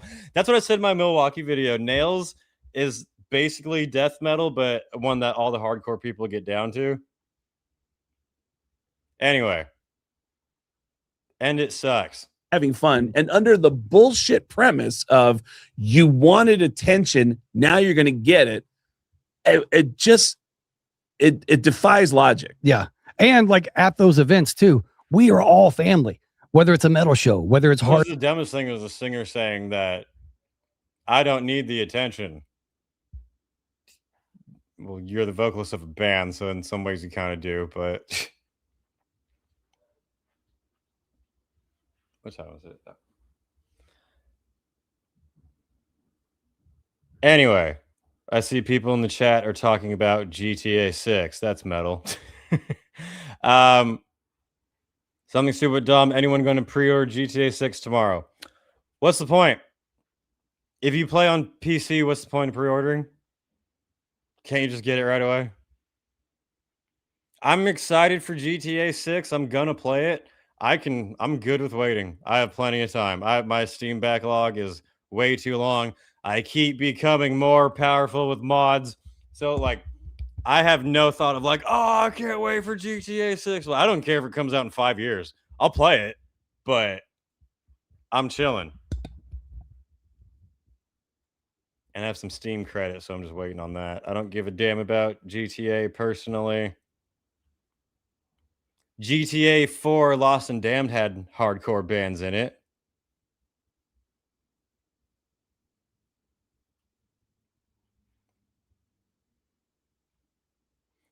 I pre-ordered Cyberpunk 2077, never doing pre-order again. Yes. Still traumatized from those days. Now, I'm definitely going to play GTA 6 eventually when it comes out, but I have lots to do in the meantime to hold me over. And let me nerd out with you guys for a sec in terms of my gaming world before we get to at least one more topic for the show. But, so you longtime viewers will know that I've been weirdly obsessed with Red Dead Redemption 2 and with mods, and I've modded the shit out of the game to make it like basically a whole real world now. So I've known forever that there's a mod to make Red Dead Redemption 2 VR. And the reason why I never really did it was because it says everywhere that mod does not work with any other ones. So I was like, it would be really cool to play the game and have it be VR, but I want all my like modded, really cool custom shit, amazing next gen graphics, expanded map and stuff. And then the other day I was like, fuck it, I'm just gonna throw it on and see what happens. It worked perfectly. I have Red Dead Redemption VR modded, looks next gen, unlimited missions you can do, expanded map. It's the greatest thing ever. I have created the Matrix and Westworld combined in the one. There is no point in me being in the world anymore. You should all be amazed whenever I upload a new video because it means I stopped playing this for a second. Yeah, that's why I can wait for GTA 6 because I have VR Red Dead Redemption 3 basically. Dude, the other day I was chatting with my mom on the phone, just catching up for a while, and I was rowing down some river in Red Dead Redemption doing it. It was fucking amazing. It was so cool.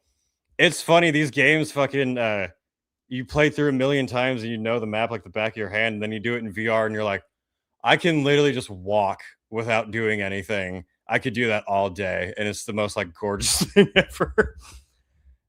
People mentioning Cyberpunk. I did the same with Cyberpunk. I didn't put any other mods on it yet, but I have Cyberpunk VR, and that's how I've been playing it. It's fucking crazy. The mission where you're Johnny in the helicopter at the beginning, shooting down with the turret, that was insane in VR. Can you go to Tahiti in Red Dead modded? You can go back to Guarma whenever you want with expanded, so there's a ton of shit there. I do that. A whole new world. It kind of is like that. The other day I did the hot air balloon in Red Dead in VR, and that was awesome as fuck. I'm just sitting in my chair. I'm like, whoa! I was saying it was the same when I did the VR for GTA 5, and there's the little gondola that takes you to the top of that mountain. And in the normal game, it's just a whatever cutscene you don't even think twice about. And in VR, it's like, whoa! Holy shit! It's really cool. Would you put that on your gaming channel? Yes, I have every intention to. I've been meaning to make a video of like I remastered Red Dead with mods, but I keep finding new shit to put on it, so my work is not complete yet. But yeah, I'm definitely gonna put a video there like I did for GTA 5, showing here's all the mods I used, how to get them, and everything. Yeah, it's fucking nuts. It's weird how VR has been like so ignored and it can do so many incredible things.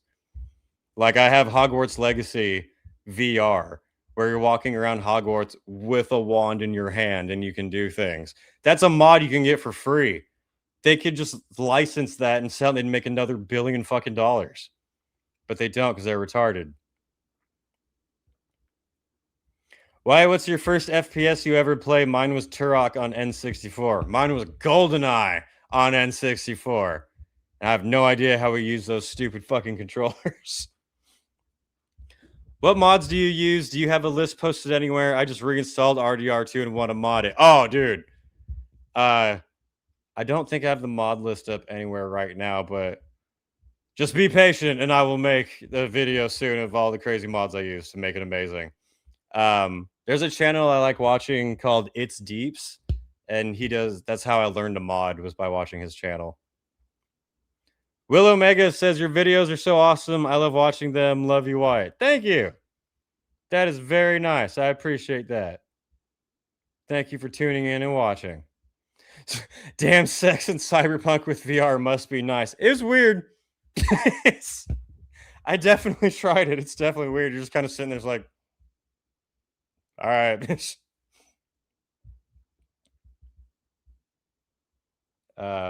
Roblox in VR. Have not tried that. Have you watched Cyberpunk Edge Runners, Wyatt? I know you're not really anime. No, I have not. Not super big on anime. It just never really got to be my thing. VR can blow your fucking mind. Seriously. They have VR for Jedi Fallen Order, where you have the lightsaber in your hands and everything. I've got to do that one. Oh, dude. Would be cool if you could mod the Good, Bad, and Ugly soundtrack into the game. You can. I have. When I turn on Red Dead Redemption 2, the intro is all colored now, and it plays one of the songs from that movie. It doesn't play the normal one. Don't make me nerd out right now. I'm trying to do a metal show here.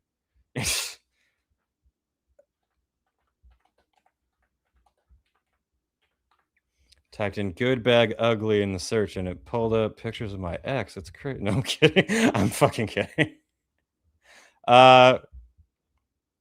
Ask and you shall receive. Good and bad and ugly loading music. Bam, bam. You just drop that shit right in your game. It's epic. It's really cool. I'll make that video on that channel some other time. Anyway, yeah. I keep meaning to play other games, but I don't know if I'm ever going to. I created a whole real fucking world. Helldivers 2 on V. That would be cool. I don't know if they have that or not, but that would be rad. I've been modding games since Oblivion and Fallout 3. Fuck yeah, that's sick. I've only been somewhat newer to modding within the last like year and a half or so, but fuck, it's awesome. Anyway, that's my little nerding out thing of gaming for the moment. Is your film channel still a thing, or is it more dead than end its seriousness? Yeah, it's more dead than end its career.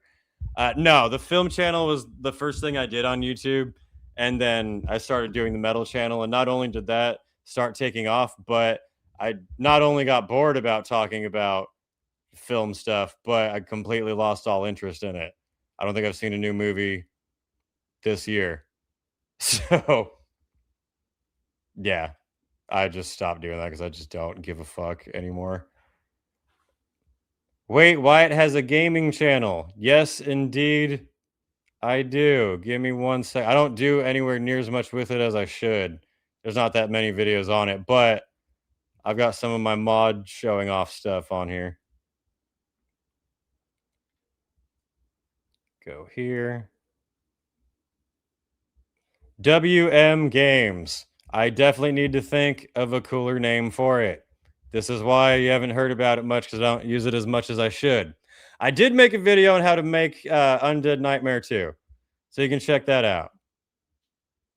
I forgot. Oh, this one is just me playing. There's no dialogue. This one has dialogue and is me explaining how to make Undead Nightmare 2. This has dialogue and me explaining how to remaster GTA 5. This is just gameplay footage. I do need to do more of actually uploading more fun videos and like game streams on here. That would be cool. But yeah, you can watch. I recommend these two, honestly, if you want. And then I'll have a cooler one another time. I have side channels I just have put off and need to fucking do more with.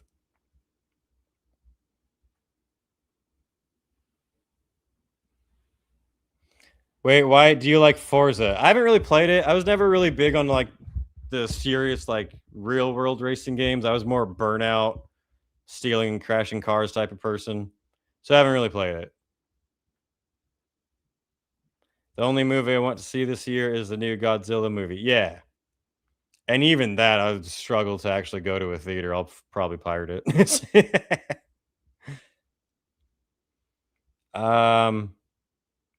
Do you use Letterboxd? No, I do not. I do not use that anymore. Or no, I've never used that. Wait, there's a game channel and a film. No, there's a game channel. The film channel no longer exists.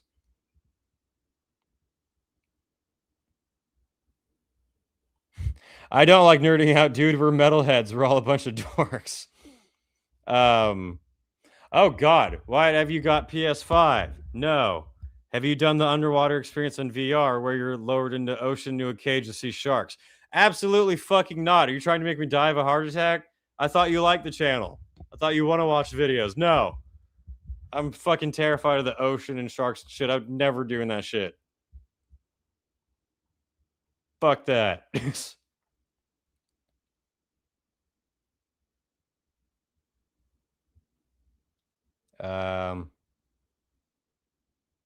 Anyway.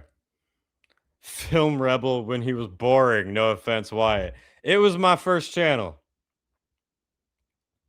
But, yeah, because a very quick background before we move on here. For those who don't know, I was into acting in film and stuff before I did the metal YouTube channel. So part of me was reviewing stuff and trying to comment on it from like an acting mindset of critiquing things, I would try to not just be like, this thing sucks. I would try to be like, here's why this thing sucks and that performance wasn't believable. And then it got boring. And it stopped. When you know that Hollywood is just constantly putting out shit, why do you want to continue talking about it? That saw no more gems coming up that made it worth it. So it was like, fuck it. I was the editor of the high school magazine.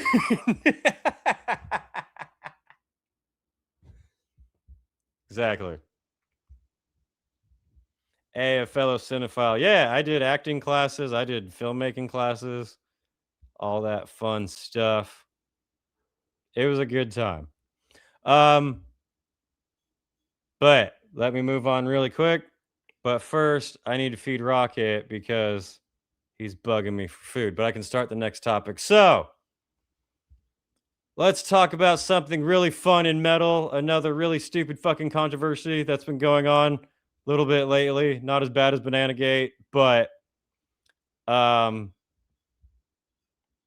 therapy. Let's talk about therapy. Because recently, Phil Lambounty of All That Remains, he's spoken out a lot about the male mental health crisis. In fact, I'm just going to type in his name and show you what comes up. And a lot of people think that that is bad.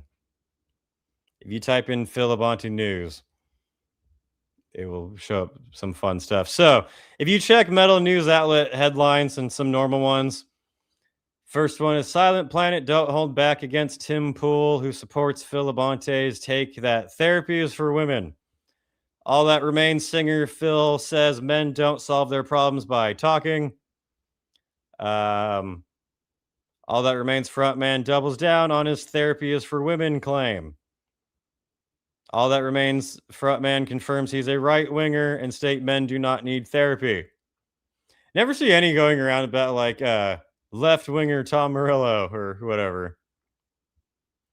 Anyway, as metal media does, they took things out of context. I have some disagreements with what Phil actually did say, but if you just read metal media headlines, all of them said like right-winger says that men don't need therapy and just gives off a toxic masculine vibe of only women go to therapy because they're weak and And that's not exactly what he said.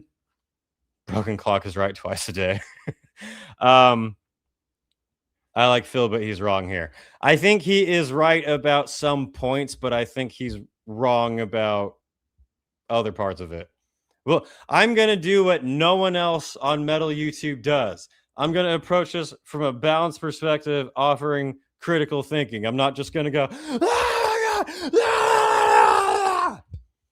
So let's start with what Phil actually said in his own words, which I don't fully agree with, by the way, but I want to critique his actual self. But I'm going to let him take it away while I feed Rocket so he stops yelling at me. Therapy is bullshit. All it does is validate people's bullshit. Sometimes I feel like people are either like, fuck therapy completely, it's gay, or they're like, no, you need your safe space and to cuddle teddy bears and be safe. And I'm going to be in the middle and tell you all to shut the fuck up. But I'm going to let Phil take it away. And then, yeah, we'll be right back. Been wanting to get to, with you for the whole conversation is let's talk about what inspired your 2024 op-ed, the silent crisis, why society is failing men and boys. Yeah. So, look, for the better part of the past 3 decades, men have been told that they are the problem. You saw it in the 90s when every single sitcom had, the doofy husband and the woman was the smart one. And thank God for her, because without her, that poor schlub would just run his life into the ground. And that was the standard kind of thing. And it's been like that. And that's not the way that reality is. raising a family is a team effort, right? Like mothers are super important, but fathers are super important too. And you see a lot of kids that are being raised by single mothers. You've got, divorces at all-time highs. Generally, it's initiated. Single mother kids represent. I ain't have no bitch ass dad. By the female. Young men are not going to college. They're not graduating college. They're checking out of society. What college? They're deciding that it's not worth it to try and find a girlfriend. Most kids nowadays, like, I don't know the numbers, but most kids have not gone on a date. There's not nearly as many young men and young women getting together that are dating. Gen Z is the least sexually active generation in a long time. You see abortion is at an all-time high.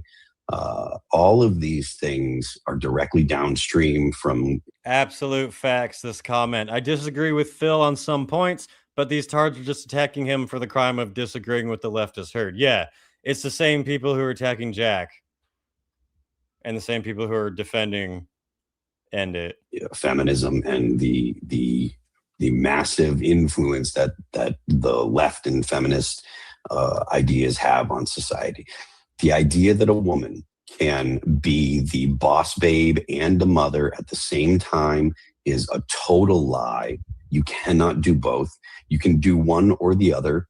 Women are deciding that they want to go to school and have. I would say, as a whole, statistically, it's more unlikely for not only, I would say, a woman, but anyone to be able to handle all that responsibility. Try being a single father and having to be the bread maker and taking care of the kid and everything. I feel like it's going to be, if not equally, pretty close to as fucking stressful. There are women who do, I mean, it's a lot of work, but there are women who do make it work being successful single mothers. I feel like the problem with a lot of what Phil says here is that he kind of generalizes a little too much, where I think it's a little bit more in between, a little more depends on each situation. I'm someone who believes in exceptions. Like as a whole, maybe women aren't out doing as macho jobs as men are, but that doesn't mean that no women do that. That's how I need it.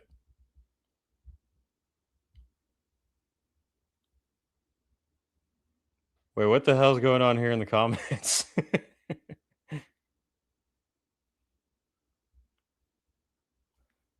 We have a Michelle P says, I'm the idiot Jack pissed off. Proud liberal here. I don't know why you're proud of your retardation, but okay. Why are you broadcasting lies? And then I don't think this person lasted here very long. Not going to argue. You people go be you. Unsubbed. Fucking good. If it even occurs to you that I'm going to leave a comment saying unsubbed, fuck off. No one gives a shit. Who the fuck are you? You come in here to go, I am proud that I got offended that someone went to a sporting event. I'm going to unsub. That is the most retarded bullshit ever. I know this person's gone, but I want to address this. Why are you broadcasting lies? Remember when news could talk about any topic at all and you weren't like, oh my God, the fact that they covered it means that they fully support it. Because you talk about something doesn't mean that you fully support what it is. I talk about an incidence of a murder happening. It doesn't mean you support the murder. It means you said that it happened, you fucking retard. I hope you left. Don't come back. People like you, fuck off. Continue. Have a career, and then when they hit their 30s, they're scrambling to try and find a man, but men have checked out, or they've already found, or they're going for younger girls that are. My favorite comments, by the way, are from people who comment saying something along the lines of like, I'm a liberal, or a lot of my views lean left, but however, I see that this situation's stupid, or I see that, you know, this thing is this. I fully respect people who show they're capable of critical thinking and not always just thinking in fucking party lines. We're looking for families and stuff. All male suicide is at an all-time high. Men are like I said, they're checking out of society. They're deciding to anesthetize themselves with video games and pot. You know, all these things are. Bill has never smoked a blunt and then played Red Dead VR, which, to be fair, it's an amazing experience. So don't hate. Absolutely terrible for a society. And so the op-ed was kind of to outline this stuff, and now there's a bill that's in the House. It's in committee, I think, and it's to start the White House Council on Fathers and Sons. It's based on the framework that was created during the Obama administration, which was the White House Council on Women and Girls, and then it was changed during the Biden administration, I believe. I forget what the Biden administration called it, but it was something. So only megatards say pot. You know, people who don't smoke are the only ones who say pot. I've always thought that sounded weird. I've never been like, oh, I smoke pot. It just sounds gross. You need to hit this good shit, it will calm you down. Very gender neutral, and so there is a framework there. So hopefully we can get this passed and have the White House actually talk about this, because this is a crisis that is a big deal for society. I mean, suicide among men my age, 50 and above, the rates are up. You know, men have to have meaning.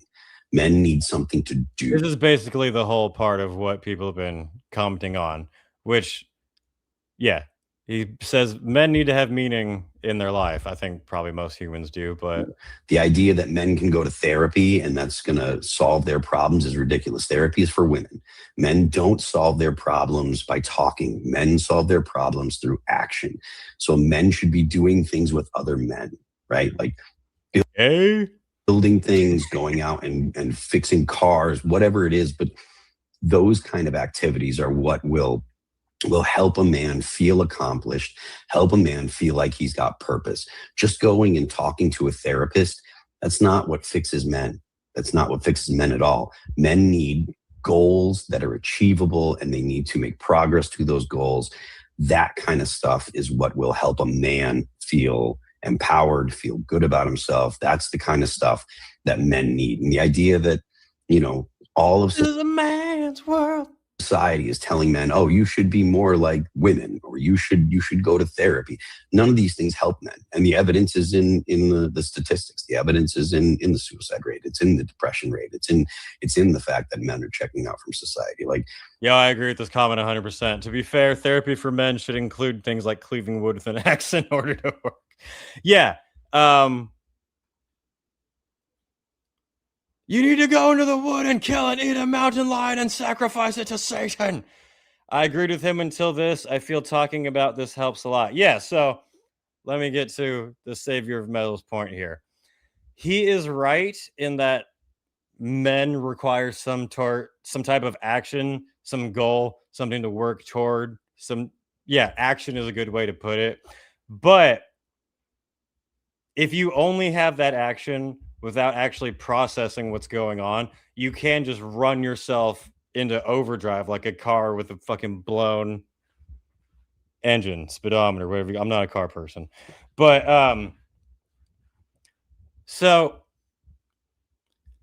it is one subject. It's almost kind of like a combination of two different subjects in a way, because on one hand, men do lack purpose in life. To be fair, I think most people now lack a lot of purpose in life, but men specifically, when they have this drive, this inhibition of like going out and being the hunter-gatherer, sitting on your ass all day is painful, especially if you're sitting on your ass with no ambition whatsoever, having no plans, just coasting by, wanting to watch TV. Like, I get that. I think playing video games and smoking weed is great. But if you only play video games and only smoke weed, you're probably going to be fucking miserable.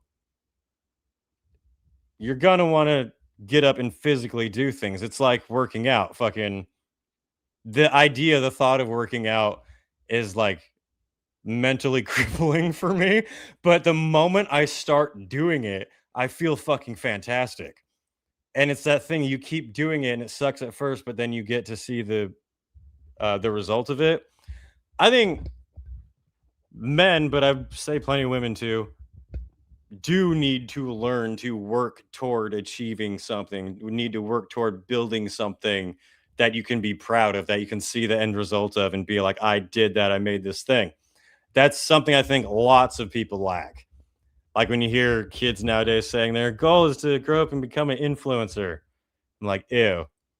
I know I do YouTube professionally now, but that makes me think that your plan is to not have any plan, is to just float around, basically. But so I agree that men need action. I think that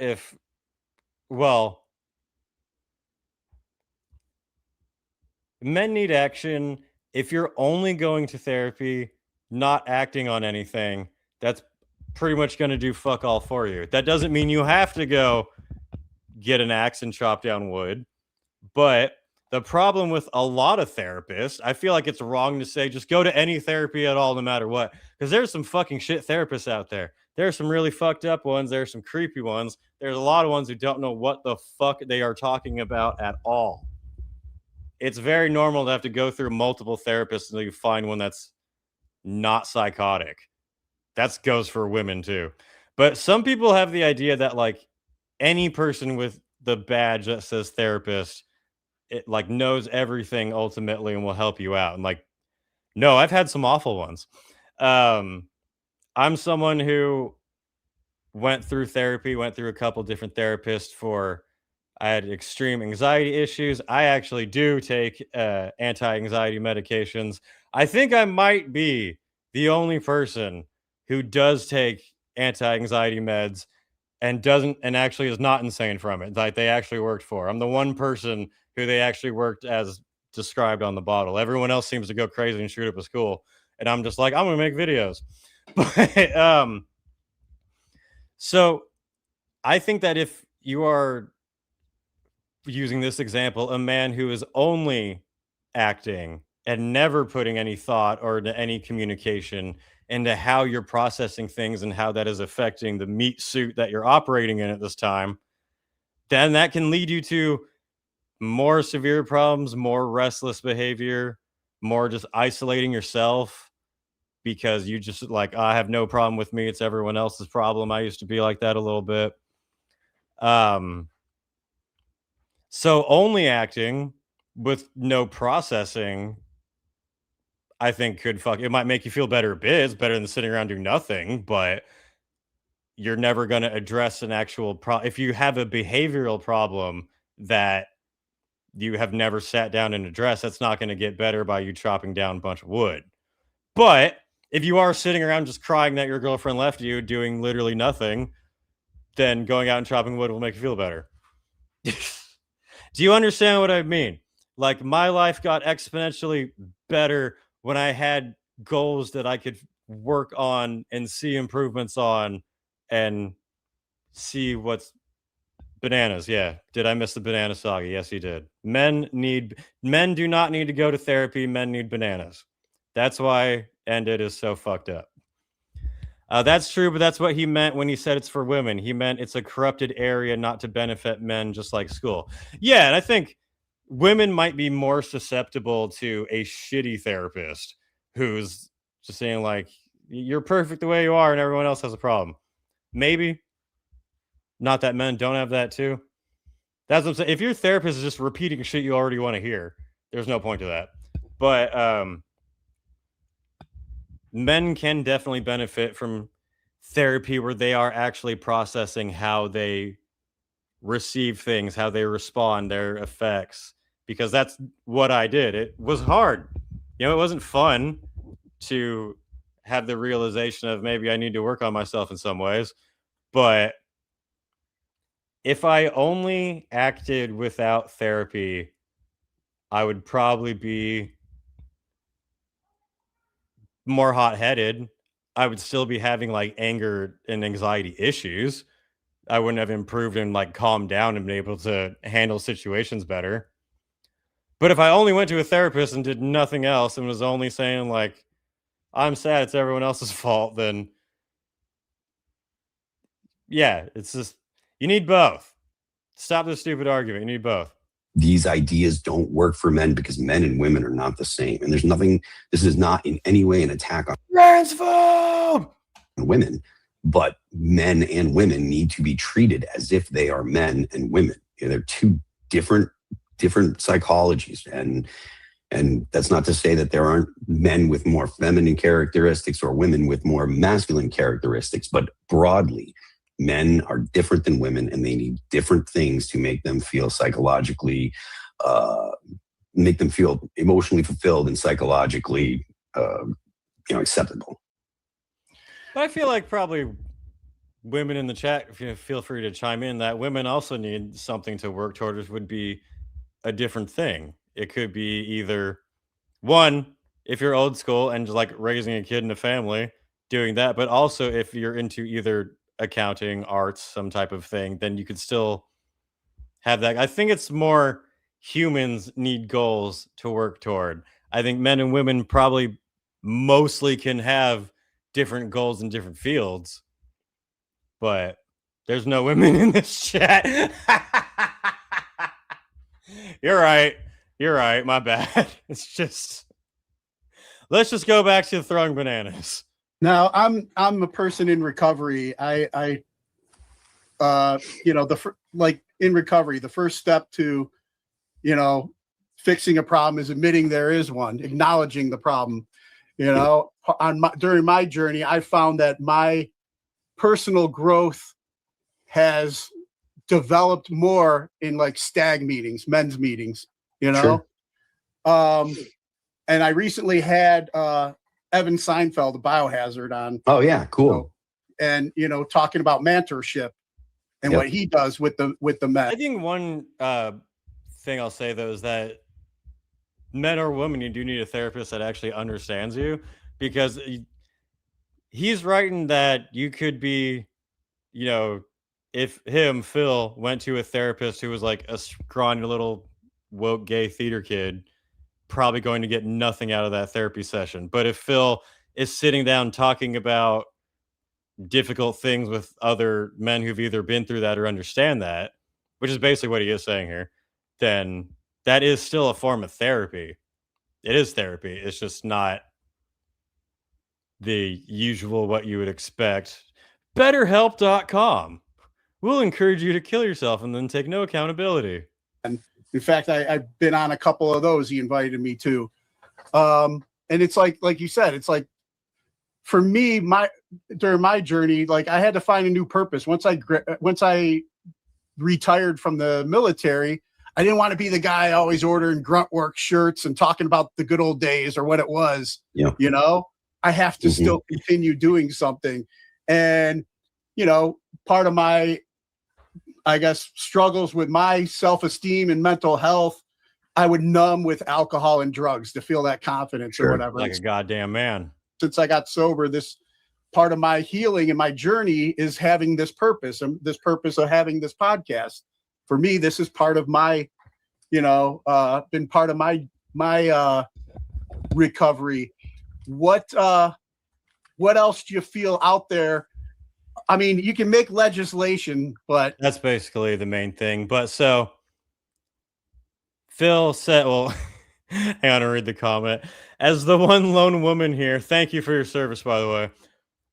Yes, I agree. We all need something to work toward. Too many people are wasting their lives away via their phones and social media. That's the problem. Get rid of smartphones and social media and everyone will feel way better, men and women.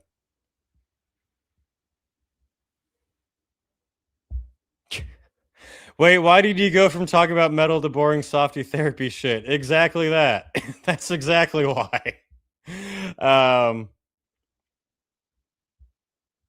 BetterHelp.com will make you pay $300 to kill yourself and pretend we didn't know you. Exactly, yeah. You're sad? Try these meds we'll ship to you with no one asking. So anyway, Phil said that men need purpose in life and that just going to therapy, just talking won't help and is just for women. Now, the largely lefty-controlled metal media heard therapy is for women and then ran off saying how he's misogynistic and a piece of shit and macho tough guy do. And one of those comments came from Lindsay Schoolcraft, ex-keyboard of filth player, ex-Cradle of Filth keyboardist, who is currently in the lawsuit against Danny Filth. So I support her on that end. But this is a funny example because the headline here, Lindsay Schoolcraft rips Phil Lambody over extremely toxic take that therapy is for women. Here's a good example of how metal media works, because this interview with Lindsay is from Blabbermouth, the website that we're on now. I was looking for the full interview. I don't know if there's more to it than just they asked her opinion of this question, because the article just goes straight to what Phil said and then a new interview with Blabbermouth. Lindsay details her struggles with mental health and surviving narcissistic abuse. Was asked about Labonte's comments. So if this is from a longer interview, show it to me because I can't find it. But it kind of seems like Blabbermouth was like, hey, what do you think of this clickbaity thing that we're not going to tell you the full context of?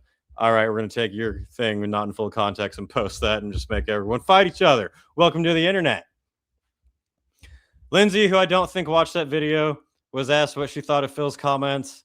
And she said, he's not a healthcare professional. He's not a psychologist. He's not a therapist. This is my opinion, and I'm not a professional either. I have a lot of male friends in therapy, and it's done them a world of wonder and has transformed their lives because you can do healing work and then you can do growing work. And there's life coaching. You can come out on the other side. You don't have to struggle. Pausing right there, I agree with everything she said in that one statement. All of that is true. Let's continue. Discouraging people from going to therapy, especially men, that's an extremely toxic, masculine view that is ultimately an opinion from the patriarchy that has done a lot of damage to society and is the reason why it's crumbling right now. Now, pause. Huh? What? Where did the fucking patriarchy come in? But now we're just going into fucking catchphrases and clickbaity words off of something we didn't have the full context over. That's a retarded statement. But she said, I don't know. I think he probably does need to go to therapy and is a scared little boy who cares too much about the scared little boy inside. His inner child, and is scared of what his macho homies are going to think of him. That's a really weird take for this quote that was taken out of context, didn't show the full thing. So this is how metal media works a lot of the time. Phil says some things that I didn't agree with, but also said that men need purpose.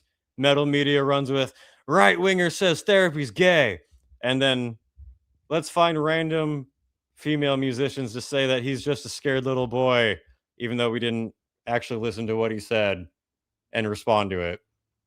That's a retarded take. She said there should be no shame in getting help. I do agree with that. If your brain is broken, you need a doctor. I agree with that. If you broke a bone, you're not going to leave the bone broken. You might. You're going to get help. You're going to get it reset and cast an x-ray. That's what therapy is. It's healing the brain. But I don't think it's a very good message, especially for young men who could be struggling. So basically, in this really weird clip from an interview that I'm not sure was actual interview, I think it was just getting clickbaity stuff. See, both of them have points I agree with, but then both of them take it too far. Where I'm like, well, now you're being kind of retarded. Saying men need no therapy at all whatsoever is a little retarded, but also saying that take comes from the patriarchy is a lot more retarded. Phil responded Patriarchy is just the feminist term for boogeyman. Yeah. Patriarchy means excuse for why I can't do something. As a member of the patriarchy, I take offense. How dare you? Is the patriarchy in the room with us right now? Basically, yeah. Which sucks, is I've nothing against Lindsay at all. I support her in the fight against Cradle of Filth, but that was a retarded take. Anyway, Phil responded to her. He did it in a very not masculine, feminine way by wearing a night vision goggles and smoking a cigar. How you guys doing? So last week I was on a podcast and it got to the topic of mental health and stuff. And I said that therapy is for women. Now, studies have shown that therapy does actually work better for women, that men have a lower success rate for a variety of different reasons. And that really upset people. I don't know if that's true or not, I'm just going to say. Like, this true thing that I said really upset people. There were a lot of people that were coming to my X page and really worked up, and there were a lot of people that even went to the band's Instagram page. And most of the time, they were saying, you know, basically straw man arguments, saying that, oh, you know, you don't think that men should talk about their problems. You don't think that men should do this and da da da. I didn't say that. I said that therapy is for women. But there was another thing that happened a lot, and it was a lot of people were doing ad hominems. Like this particular lady here, Lindsay. I don't know her at all. But there was a lot of people that said, oh, you know, he needs therapy. You know, they were ad hominem saying, you're a little boy, blah, blah, blah. You shouldn't be saying these things, and you're just a scared little boy, and you should go to therapy. And I'm like... Which is weird. People who claim how good therapy is are reduced to belittling someone for something they took out of context. Why are you saying that I should go to therapy? I've already told you, therapy's for women. Chud! Based! That's been the whole drama of therapy and metal. Phil's right that men need more to do than just talking, but he's wrong that you don't need the therapy at all. It can be helpful. You have to be very it's weird because if you go into therapy, you're usually in a pretty fragile state at first. So you're easily susceptible to whatever they tell you, even if they're completely full of shit. But yeah, I don't know. Mental health is gay. If you're sad, you're stupid. No, they're both wrong. I'm tired of extremes. I'm tired of reactionaries. I'm tired of he's a right winger, so he said this misogynist thing, even though what he said has a little more context to it, even though I didn't fully agree with everything he said anyway. Fucking think for yourselves. Don't get triggered that people went to events. Don't proudly saying that you're unsubscribing. Did you pay for that blue check mark? What? Did I have one? Dude, I don't use X at all anymore. I'm like annoyed with every single person on it. My feed is annoying. Everyone's annoying. It's just I was just saying how I don't like reactionary shit. If I'm paying for it, I forgot. I should stop paying for it because I literally don't fucking click on it anymore. We got a new member to the Canadian Kaiju campaign. Incense 33, shout out to you. Welcome aboard. We will take Canada soon. Mental health will drive you crazy. It can. I don't like people who just like brag about their mental health issues. Some people wear their mental health issues as a badge of honor. And like, oh, you can't address me that way because I have this mental health issue. You're like, no, that means that you need to rein yourself in. I don't know. I did therapy. It eventually did a lot for me, but it was not the only thing. I had some therapists that were stupid. If I only listened to them, it would not have worked out. If I didn't go at all, it wouldn't have worked out. If I only did therapy and didn't create any action in life, it wouldn't work out. I got your therapy right here, motherfucker.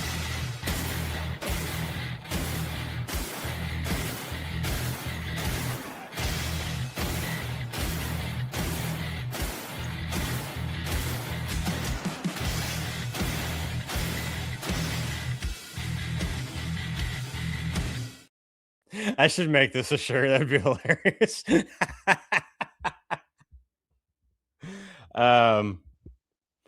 Anyway. In the immortal words of Barney Stinson, when I'm sad, I stop being sad and be awesome instead. Exactly, yeah. My best friend, we fuck with each other like that all the time. When if one of us has an issue, something going on, something stressful, and we'll vent to each other, and the other one will go, "Have you ever tried just not doing that?" And be like, "Oh shit, thanks." I didn't think about that at all.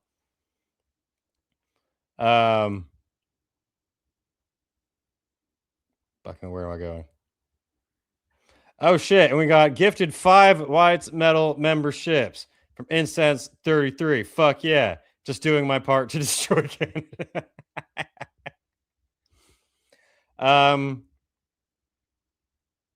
Yeah.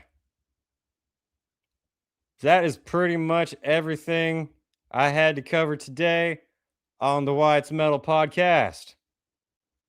Kids need to embrace Arnocore instead of therapy exactly right now. Yeah, listen to Arnocore. Turn all your bad feelings into good feelings. Why do sad when can be happy? Exactly.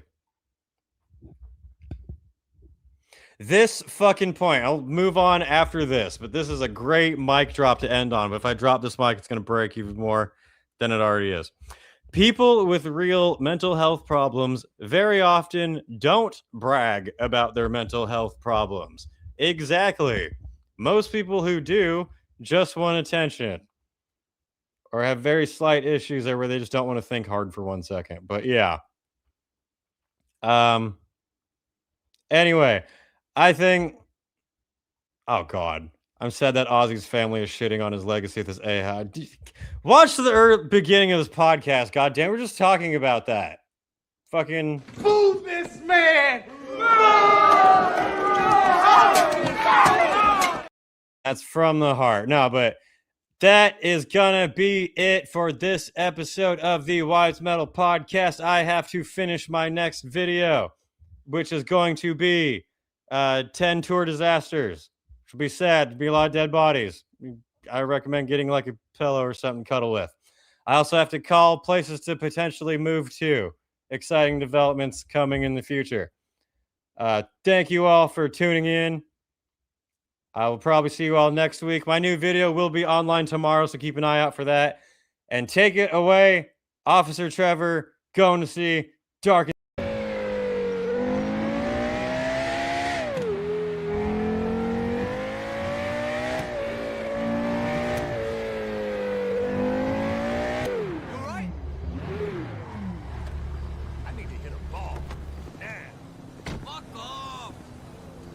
To your thighs and belly. Like I care.